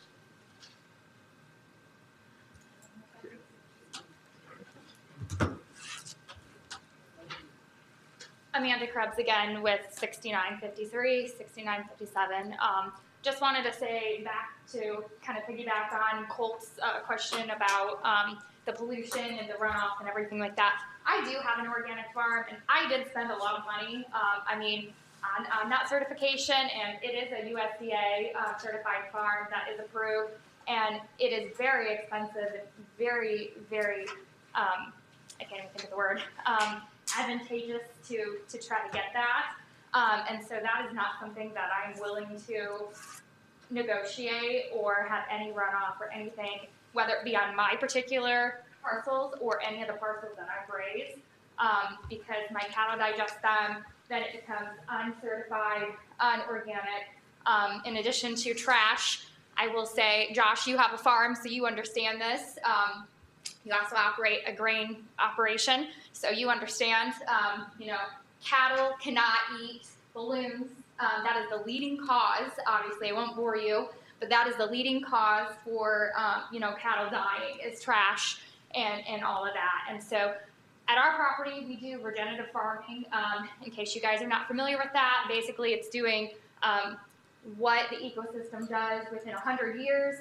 We basically do it within a couple weeks. And so it's great for the soil, it's great for everything, it kind of breaks it down, it's rotational grazing. And so back again, pesticides, all of those increased things that are going to be impacting, that is just not good.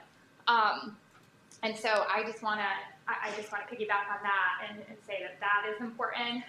Also, in addition to this event center here, I just think that the infrastructure is not going to work. Colt is very right. We have had a lot of runoffs, a lot of sliding, a lot of that happened. I mean, my husband is a professional driver as well.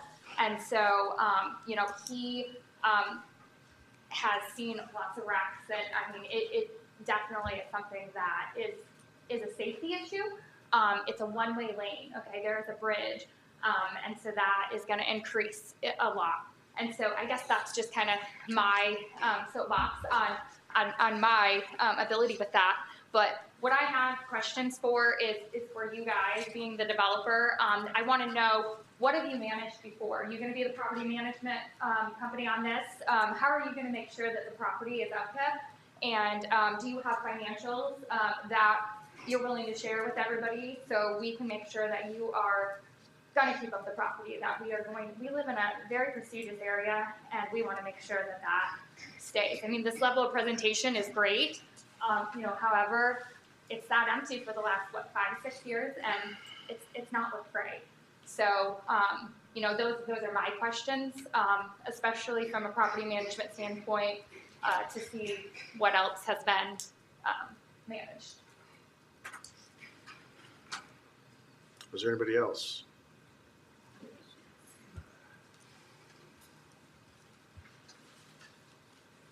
Tracy Davis, 6990 Old Hunt Club Road. My concern kind of goes along with the safety of the road. We have 7 children that range from new drivers down to 1-year-old. That road, I've seen people fly up and down it.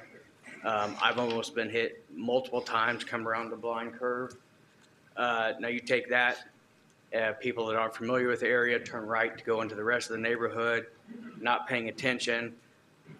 There are several new, younger drivers in this neighborhood. Now you throw alcohol on top of that with 50 cars coming around there, somebody's going to get hurt. And that's not going to be a good situation for anybody. So that's my concern with it. All right, thank you.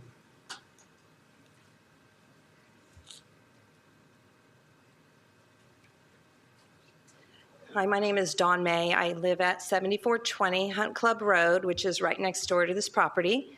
So my question to Tanya and Marlon is, what are your plans for keeping the people who are coming to these events off of my property, which I rent, but I am the caretaker of all of the property that surrounds your clubhouse. When the Traders Point Hunt Club owned this property, I was constantly policing these people to stay out of my pasture with my horses, keeping their children out of my pasture unattended with my horses, keeping them from going back into the woods, littering the trash that is still back there that I have not even gotten all cleaned up. And I've lived there for almost 13 years, constantly trash. I want to know, how are you going to keep these people from invading my home, my space, my safety, and the safety of my horses? Thank you. All right, thank you. Is there anybody else?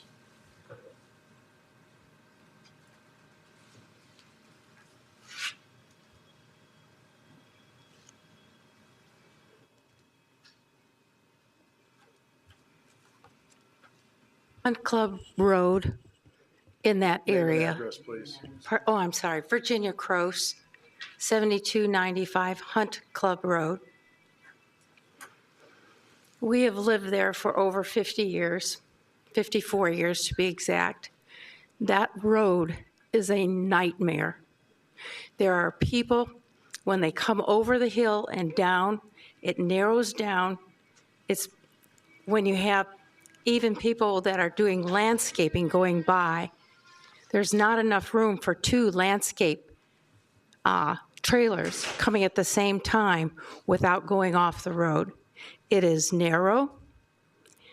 It has a single lane bridge, which can be a real problem when you have 100 people all leaving an event at one time, trying to get through a single lane bridge. Coming onto this bridge, when you're leaving the Hunt Club, that bridge is not visible until after you have finished the hill and have peeked over it. There is not enough room for 100 cars to be waiting to go through a single lane bridge.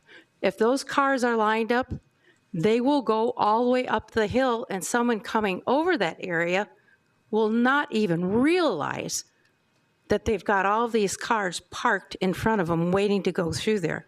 It is a nightmare. There have been accidents on there Right now, we have over $1,000 worth of damages on our fences, our board fences, posts that have been run over. If you go down there, you will see it right now. We have not repaired it, and we're not going to repair it until winter is over, because that road is so hazardous.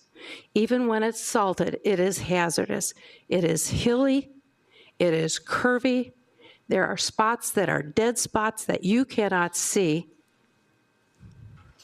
And to put that many cars constantly on that road and on weekends is a disaster. And the accidents, it's a disaster. And if you go out there and see it, you will see all of our boards next to the road, all of our neighbors have. That is not a safe road. It's never been a safe road. People bike there constantly. It is a dead-end road. If you do have a pileup in an accident and someone that lives beyond that bridge, like we do, has a heart attack, they'd have to get a helicopter to get me out of there. They would not be able to get through that. These are all things, logistics, that need to be looked at. I am not, it used to be, it wasn't really an event center that was for the public. It was only for the hunt club. The hunt club people had a limit of how many people could belong to the hunt, and not everybody was there at once. It was a much different venue than it is proposed to be now, with activities there that often. When the hunt club was there, they only had get-togethers when they had the hunt there. They were in an organization with many other hunt clubs throughout the state. So sometimes you would go for, they only hunted for a certain number, how many months, Chalmer? 4 months. Only 4 months out of the year did they meet there after hunts. 4 months, not 12 months. And it was only when they had a hunt there. And they rotated through these other hunts. So there might only be 4 or 5 major hunts at that facility in an entire year. Not events that could go on and on and on. That facility, the placement of that was in a country. It is still zoned country. You still have regulations on how much acreage you have to have with each house. This was not zoned to have a commercial facility on it. The roads are not proper for a facility of that side. The bridge is a nightmare. You're coming down it, it's icy, you can't stop. Approaching the bridge, in fact, I stopped driving a car because one time I was trying to get up the hill going south out of that facility, and my car literally flipped around because there was ice and the salt hadn't melted it yet. And coming up, the car had its engine in the front and it was heavier than the truck. It was a Cadillac. It was a big one because we've lived there for 50 years. And trust me, 30, 40 years ago, they were pretty big cars. That thing just whipped around like that, like it was crazy. And I'm going down backwards down this road trying, it's a nightmare. I mean, okay, we understand your concerns. I really am. Okay, and we get that. So, do you have anything else beyond the traffic? I think this whole thing needs to be, I think their petition needs to be withdrawn. Well, that's up to them. I mean, you can ask them and they can respond, but I mean, they've been asking. I'm going to bring them back up, and we're going to have some additional questions for them. So. Yes, I think you need to look at the safety of the people that are living there. Okay. And until that road, until especially that bridge is made in dual lane, I think this should be parked, postponed. Understand. Thank you.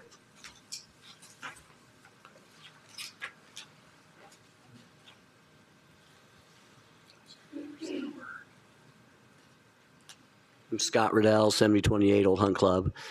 So how many traffic violations / accident will it take? Because they're going to happen, without a doubt. How many does that take until they will start to have to rethink or re-look at this event center? The traffic violations aren't going to cause them to relook at this for an event center. What would happen is it would cause Boone County to relook at whether the road is sufficient enough. And how do we talk to the road people? You 'Cause guys with need the to bridge the way reach it out is to- now, that is going to be, Yeah, as you Virginia guys said, need a to total reach out to the disaster. Boone County Highway Department because it's what I'm hearing is it's an issue now. So if it's an issue now, take this same passion, please. I'm serious. Take this same passion and go to Boone County and say we have a problem with our road. And for whoever said we pay a lot of taxes, tell them that. Say, look, we're paying all these taxes and we need a better road and we need a better bridge, regardless of They the have not event been. center. They've not been notified yet of this event center. I can assume, right? The Boone County Highway Department hasn't been. Are they aware? Yeah, they're aware of it. Yeah. They're aware. They have to go through a part of the review process as well. Okay. All right. Thank you.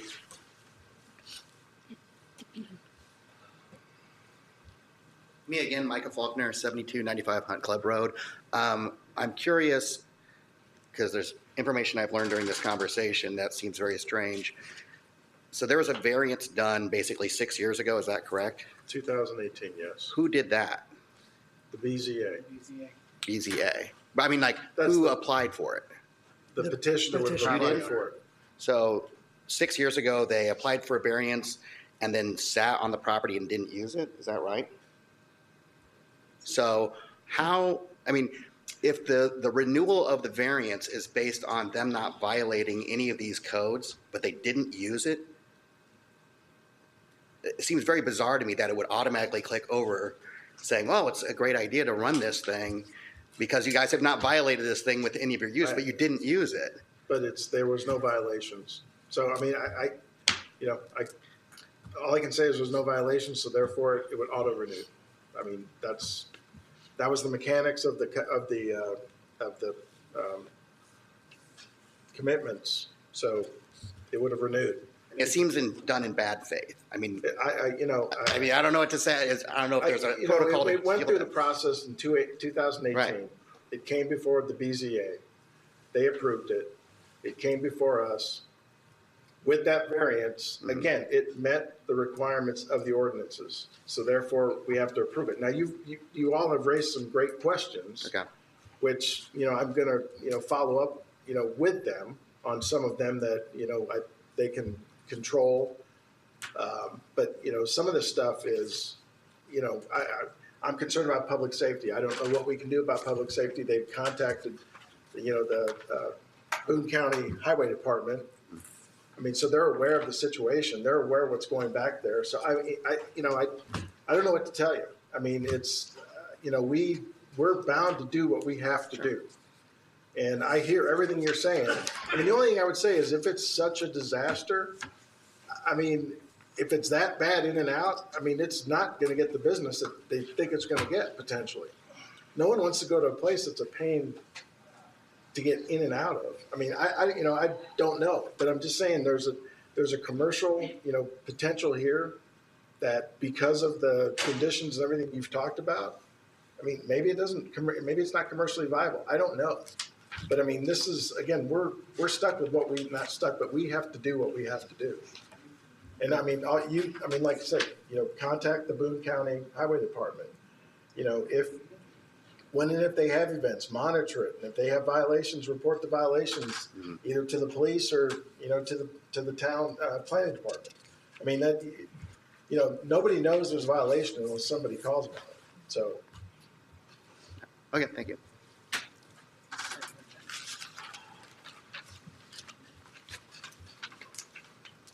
Jack Harris, 6786 Old Hunt Club Road.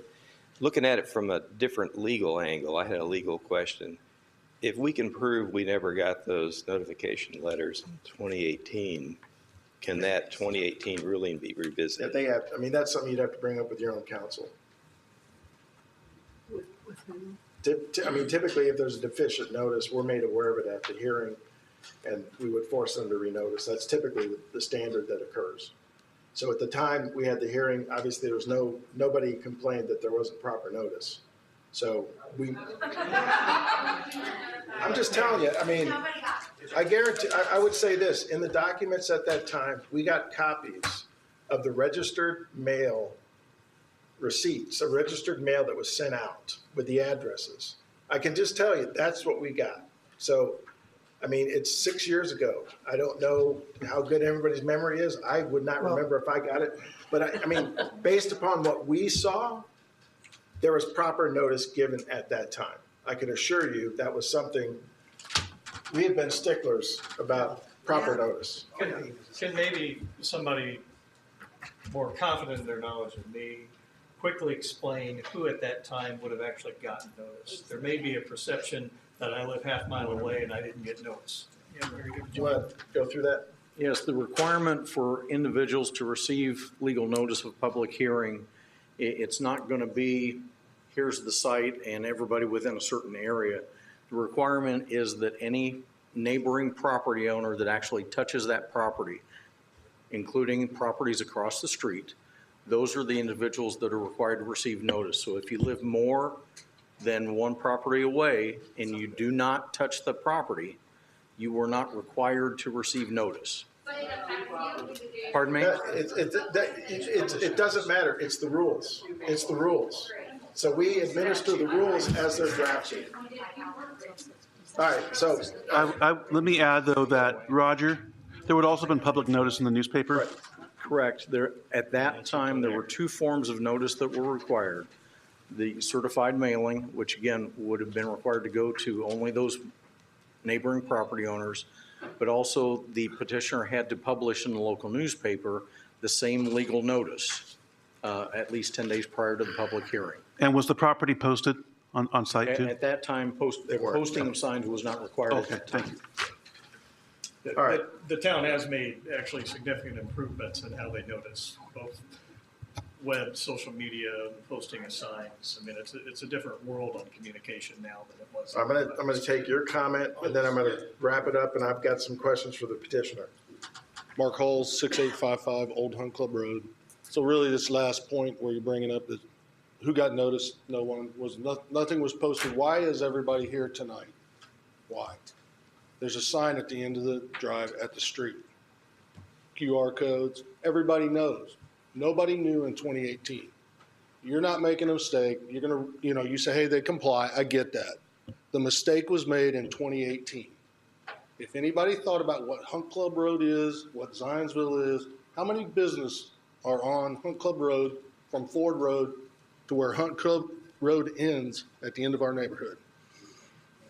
Zero. How many business signs are there? This was a clubhouse, not an event center. You can say, one and the same, but really, if you're sitting on that board at that time, and any of these folks were here, would you have made that decision? Think about it. I don't think you would. You wouldn't want this. And again, we can't get to our neighborhood. Can't get there. I understand. It's Again, terrible. At It's a bad that point, mistake. at that point in time, the BZA approved the variance. And once that occurred, the variance had been granted. They met the obligations of the ordinance. We're obligated to, I'm just telling you what we have to do. But it's not in keeping with rural equestrian. It's not in keeping with Hunt Club. It's not in keeping with the nature of the area. All right, It's a mistake. I appreciate You're your just comment. double stamping a mistake. Can the petitioner come back up? I got a few questions that I think should be addressed before we put this to a vote. Now, Roger, I'm going to ask you, the fire safety, obviously that's my guess is that's predates any of our requirements. So the well is probably approved for fire,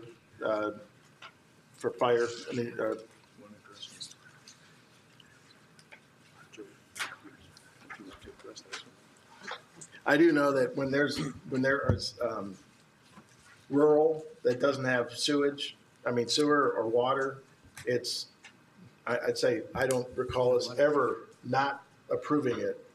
There's an approval given for water to be used, right? For fire suppression. So that's, you know, the lighting, what's the policy on lighting, you know, on the events? I mean, is it, you know, if it goes to 11 o'clock, I'm going to assume that the lights are shut off in a timely fashion. There's everything's, what's that going to be? Yeah, the lights are just on for the events only. Okay. So I think we could make a condition if we, or ask them to make a commitment that they will turn them off within 30 minutes of the end of an event. That way it's documented more so than just, Todd, I trust your word, but Yeah, that way it's absolutely. documented somewhere in the official approval. Mm-hmm. The events have to be over at 11 o'clock anyway, so. Yeah, Mm-hmm. yeah. 11:10, 11:15, some sort of time frame or something. Mm-hmm.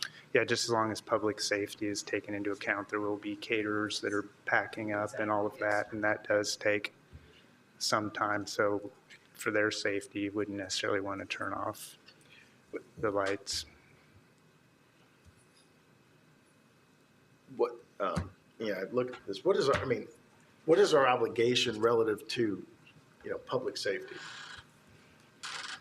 If I may, not only this project, but any project that is a development plan petition is reviewed by our technical advisory committee, which is a group of, that includes fire, police, DPW, Boone County Highway Roads, all the different technical aspects of the town.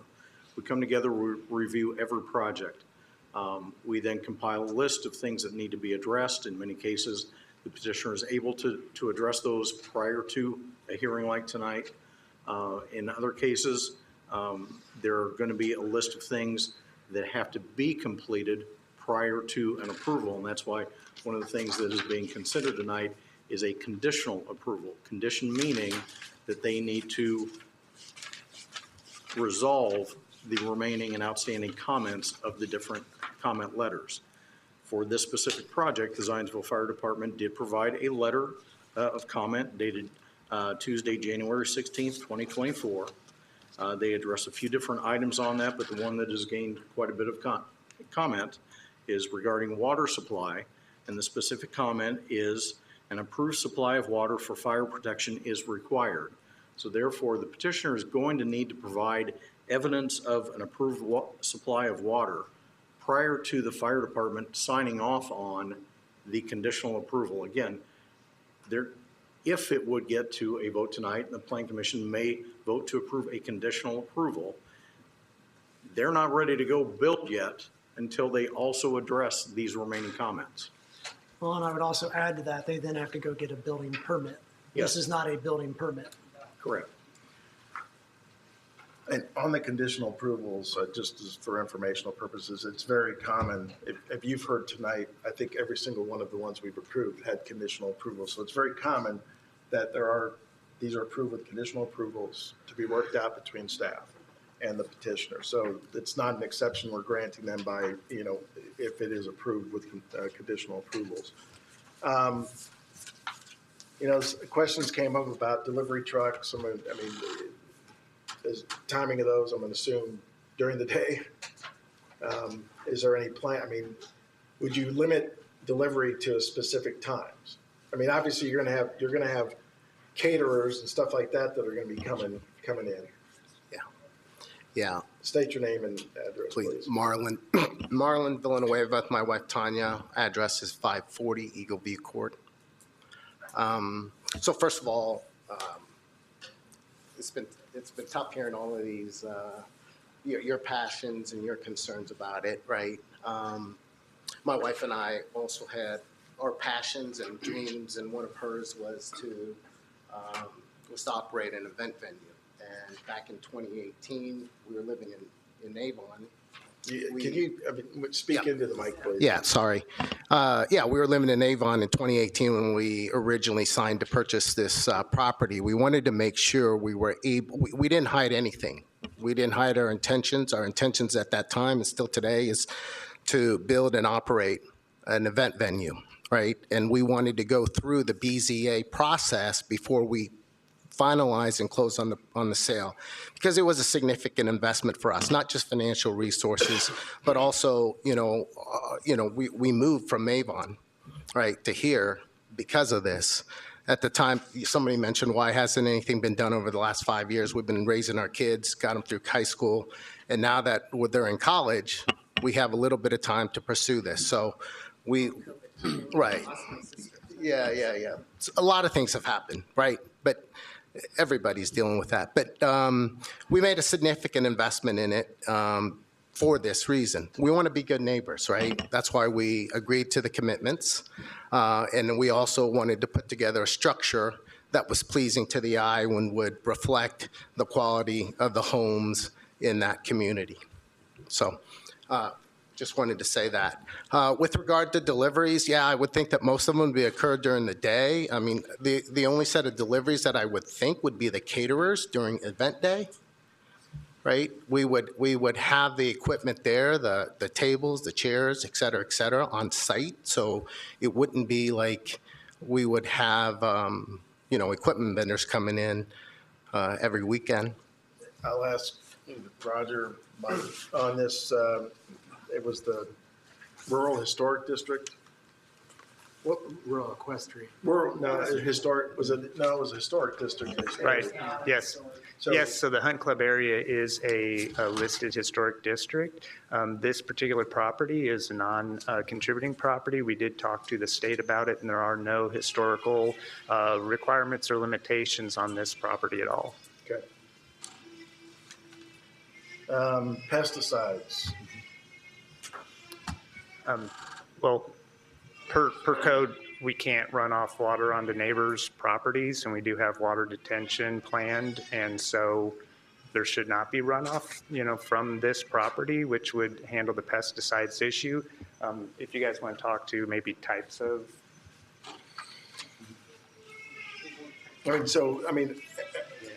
stuff that comes before us, obviously the engineers and they take a look at this. So the runoff or diversion of water, it can't be any worse than it currently is post-construction, correct? That is correct. That's going to be part of the stormwater review. So basically, the commitment is it's going to be unchanged from what it currently is. It will either be unchanged or it will be improved. It cannot worsen the situation. Right. Okay. The question about pesticides currently, and for ever since we've owned it, we've had a lawn care company take care of the lawn so that we wanted to make it, we didn't want it to go out of control, weeds especially, but we have limited the spray area to be right around the house, the structure, and not the field, okay? Let's see.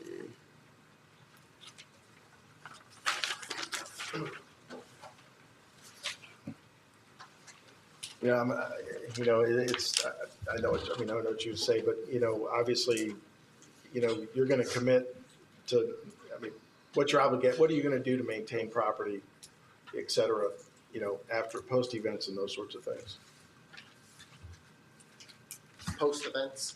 Or, Look, the business viability of having an event venue is to provide a place that people want to have weddings and events there, right? So our job is to make it as beautiful and pleasing for not only our customers, but for the neighbors around us. So we will do everything we can to make sure there's no trash, that, all the things that we need to do, keep the property up, kept, right? We'll do all of those things. We want to be good neighbors. And how many parking spaces were in this again? 105. So 105, figure 2, and it's 200. The issue of crowd control parking. So what are your thoughts on if there is overflow parking? Where is that going to be? Or are you going to stick to limiting it to 105? How are you going to approach that? Well, I'll get my chance here. For the record, I'm Jerry Kittle. I'm the owner of Civil Engineer on the project. 3961 Perry Boulevard, Whitestown is my office address. Let me try to address a couple of things that I've heard tonight, just in speaking with that. This property, they have owned it for some time, but that doesn't mean that they weren't working towards improvement and development of this project. With this project, because it doesn't have water, city water or city sewer, they've had to invest a considerable amount of resources and time and energy to submit and get approved by the state of Indiana a complete new septic system. That has been done. That permit is in hand. We did that several years ago. It took over a year to get that permit in hand. There's extensive design that goes in that, includes soil borings, multiple designs to make sure that it meets their expectations. Also with this site, there'll be a new commercial well that'll have to take care of the fire safety system and provide quality drinking water. With that, the remaining portion of the site will turn into stormwater management. We'll have 2 dry detention areas that can take the stormwater from basically Hunt Club Road off to the north. It'll be collective and intercepted with stormwater pipes, ponds, and drained. That will also provide stormwater quality, which will help control the quality that we talk about with fertilizers, et cetera. With that, and based on the stormwater management system, they're required to install what we call a BMP, best maintenance practice.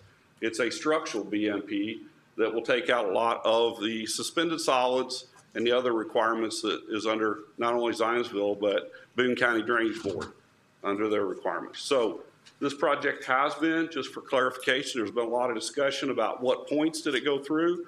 It's gone through not only the technical review here at Zionsville, but those activities, including Boone County Highway Department. Those are all checkpoints agencies. Boone County Surveyor's Office, Boone County Drainage Board. Those are all functions of this project to allow it to move forward. In addition to those, we've had multiple calls, multiple meetings with the fire department and et cetera to address these problems before we bring it to you tonight to make sure that we had, safe passage to go through and meet the ordinance. With that, I'll try to answer any other questions you might have about civil site. I mean, the complaints, I think the major complaint is, road safety. But again, you guys have approval. You've got from Boone County Highway. Again,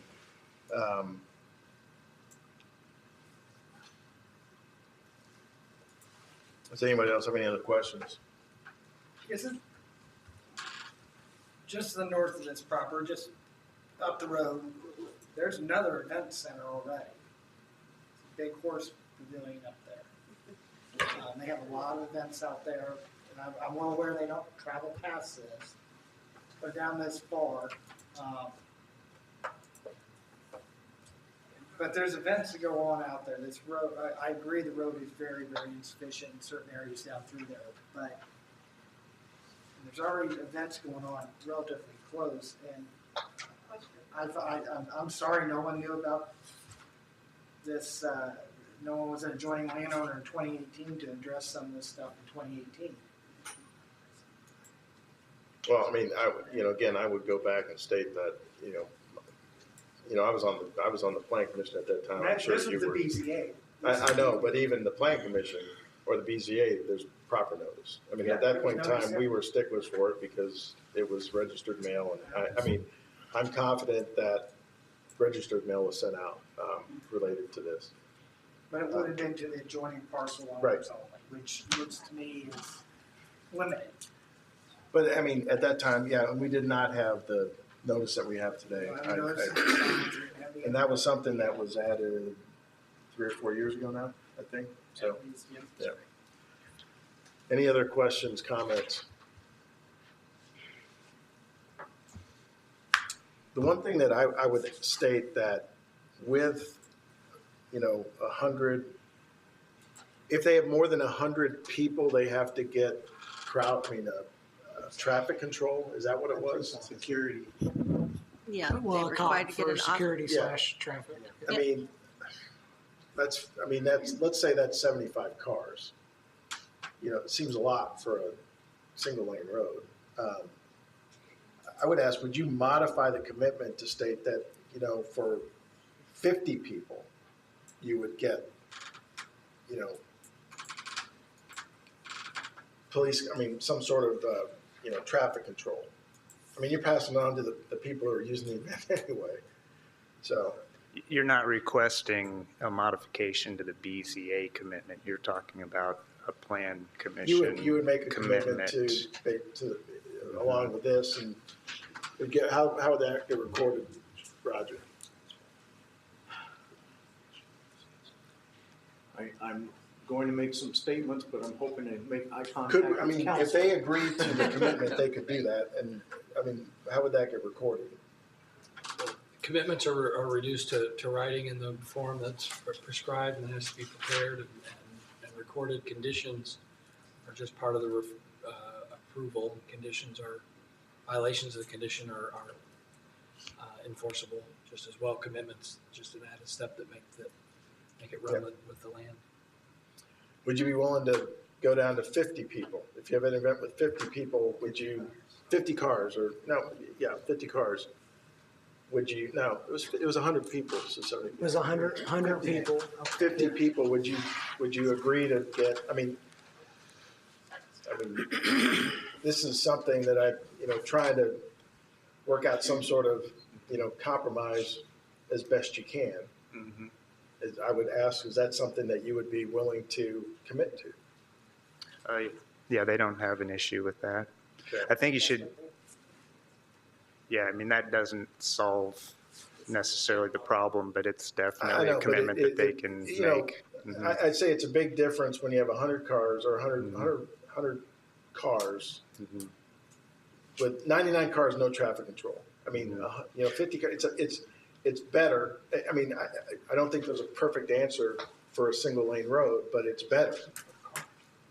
Yeah, it's like 1.8 people per car, and so it's set at 100 people. So right now it would be 60 cars-ish is what it's set at right now through the BCA. It's people. It's through people. The ordinance currently is people. So if we went to 50 people, theoretically, that's 35 cars. cars. Yeah, 30 35 cars. cars. Yeah. Mm-hmm. All right, so. Yep. Right, that and the commitment about turning off the lights. I mean, I think probably an hour after the event ends, just so that staff can finish cleaning up and leave, would be acceptable. What is the current limitation on events? Is it still the 6 a month? Mm-hmm. Yeah, 6 total events per month, maximum 187 people in the building. Okay.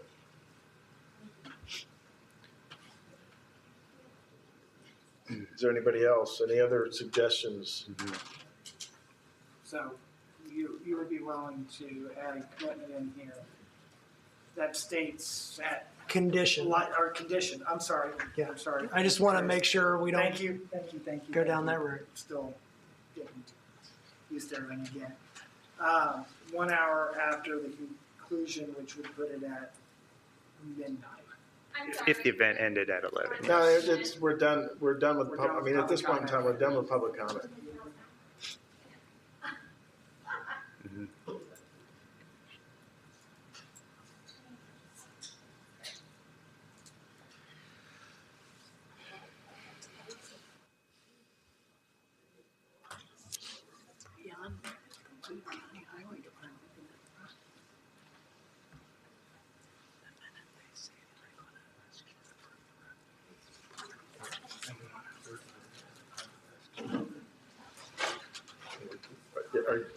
So, any other comments, questions? I just want to make sure we had that. Okay. So the lights are at least shut off Okay. at some point. All right, so they'll commit to, you know, light control, and they'll commit to traffic control for 50 people or less, or 50 people or more. It's better, not perfect, but, you know, based upon those two things, is somebody willing to make a motion on this?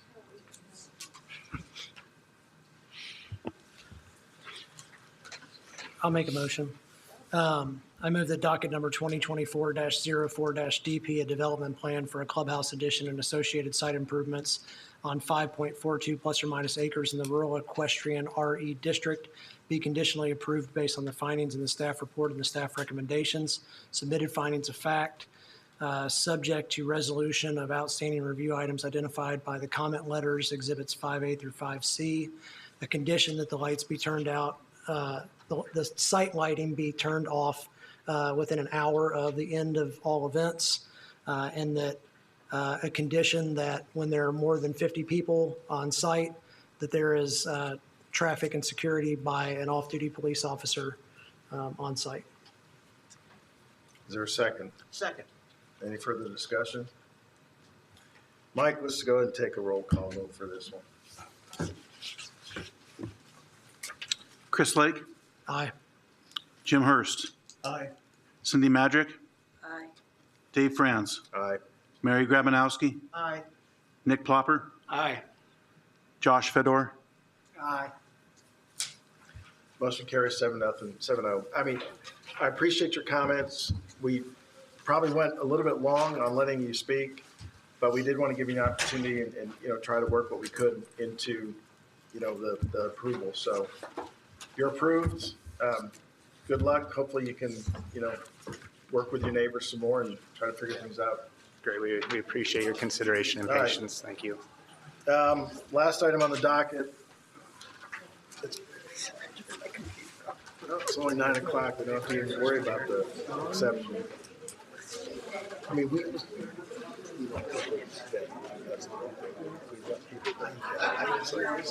I don't want to be like.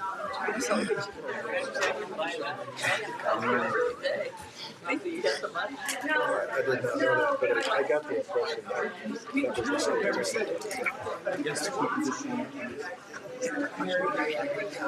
If we still have, if I could have your attention, we still have one more item.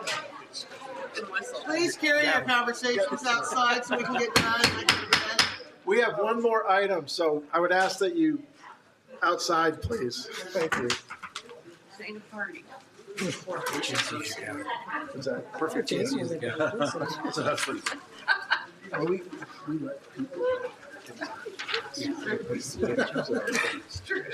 All right. Last item on the docket, and I believe Mike has some follow-up to another issue that he wants to talk about once this is completed. Docket number 2024-05DP, Conrad Jacobs Flex Warehouse, 10890 Bennett Parkway, petition for development plan approval of multi-tenant flex warehouse building in the Urban Office Research Technology Industrial IORT District. Waivers of building design and building materials requested. Jody? Thank you. Yep, this is a request for a development plan approval. Here, this map is showing the 2-acre site off of Bennett Parkway. This is the zoning. The property and immediately surrounding it is office, industrial, research technology. The proposal is to create a multi-tenant warehouse structure. The building itself is 30,000 square feet. They're proposed to be 3 distinct warehouses, and then each warehouse will have an associated office space with it. So access to the site is off of Bennett Parkway. There's an existing shared drive here, and a new driveway is proposed here. This new drive will accommodate the passenger vehicles. The shared drive will continue to serve transport trucks, and then there are loading spaces here on the north side of the property. Parking number and sizes comply with the ordinance. The site is served with existing water and sanitary utilities. This is the best landscape plan I could find in the packet, so sorry about that. This property also received a variance, a development standard variance, so that foundation plantings were not required along the north side of the building because that's where all the truck docks are. The petitioner is providing the required south side and east side foundation plantings. They do have street plantings, and then parking lot perimeter, and then interior plantings are also provided. Landscape buffers are not required for this site. There are a couple of waiver requests for you this evening. The first one is building architecture. The Zionsville theme is not being met with this proposal. And then the building materials are also not being met with this proposal. So the Planning Commission is allowed to grant waivers from both of those, and those are included in the staff report. There are a few, this is the proposed building architecture that they are giving. The finding criteria for, there's building architecture, there are 4 criteria which are discussed in the staff report. Building materials also have 4 criteria, also discussed in the staff report. Development plan approval, there are 3 criteria, also discussed in the staff report.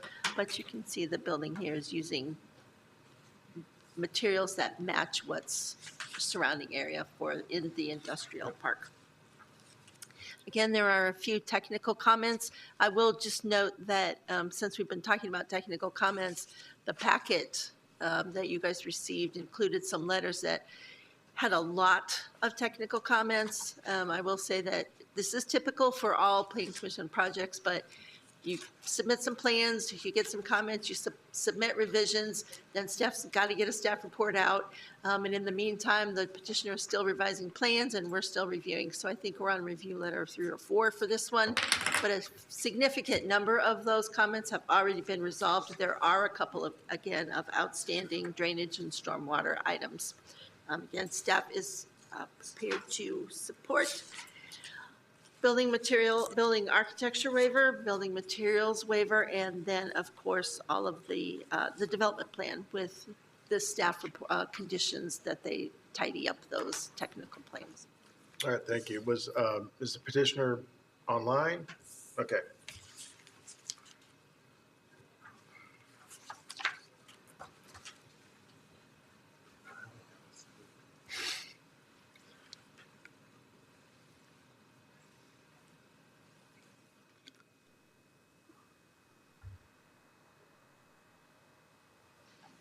Yes.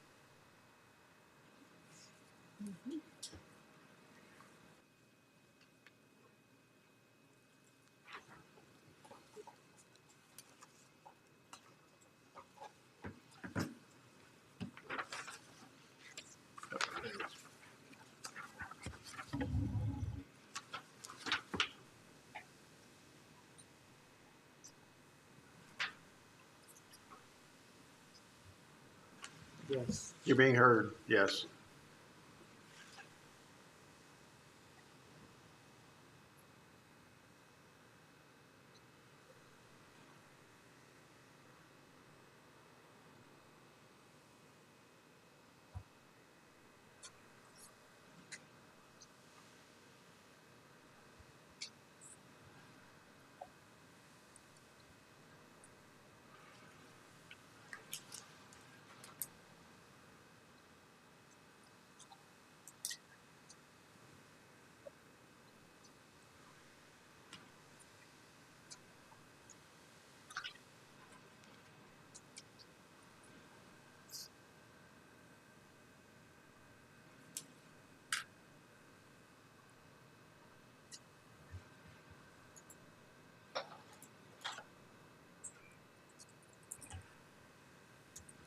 All right, thank you.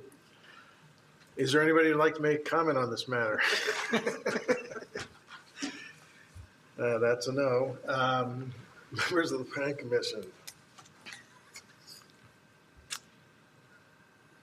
Just trying to clarify what's the variance in the building? Materials and design. Yeah, but what's not acceptable right now that they're asking for a variance for? It's metal panel that they're asking for, but it's metal panel that has texture on it to make it look like EFS, and EFS is an acceptable material. Yep. Am I getting that correct? Yep, you're correct. Yeah, the Okay. building materials are supposed to be brick or something that looks like brick, concrete.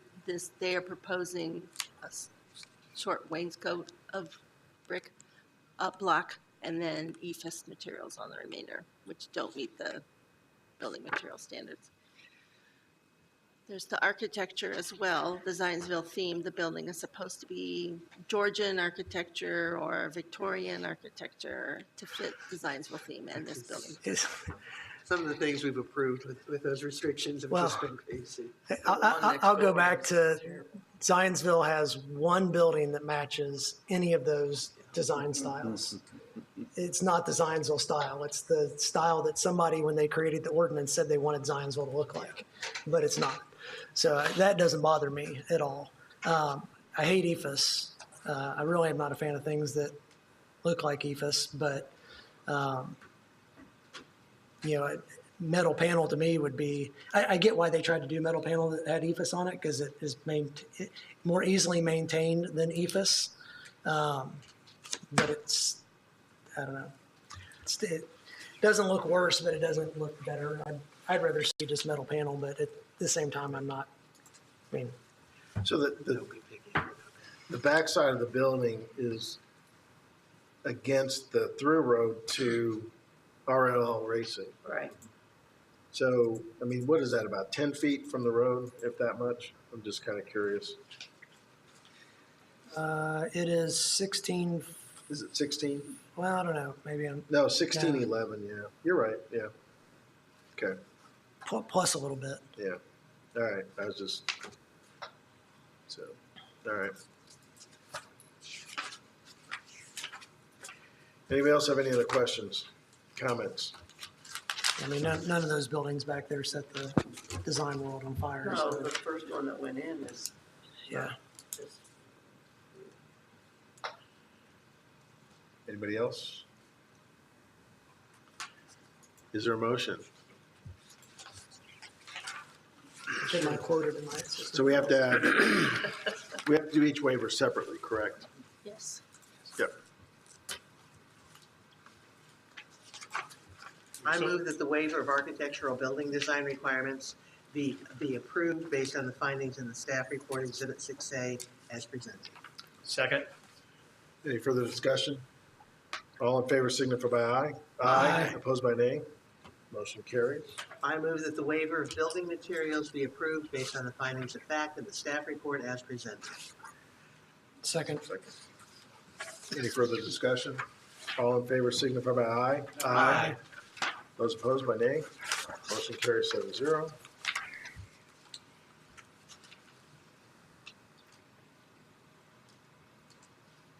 You want me to get the last part? Oh, I thought that was the last part. No, you got to actually do the docket number. Oh.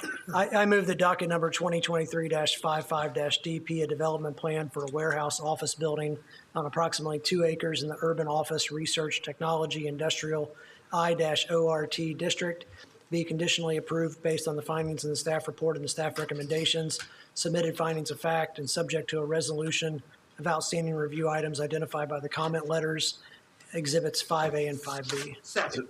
There's a second. Any further discussion? All in favor signify by aye. Aye. Opposed by nay? Motion carries. Thank you. Mike, you All have right. something for us. Yes, I do. I'd like to invite you to a special joint session of the Plan Commission and Town Council to select a consultant for the comprehensive plan.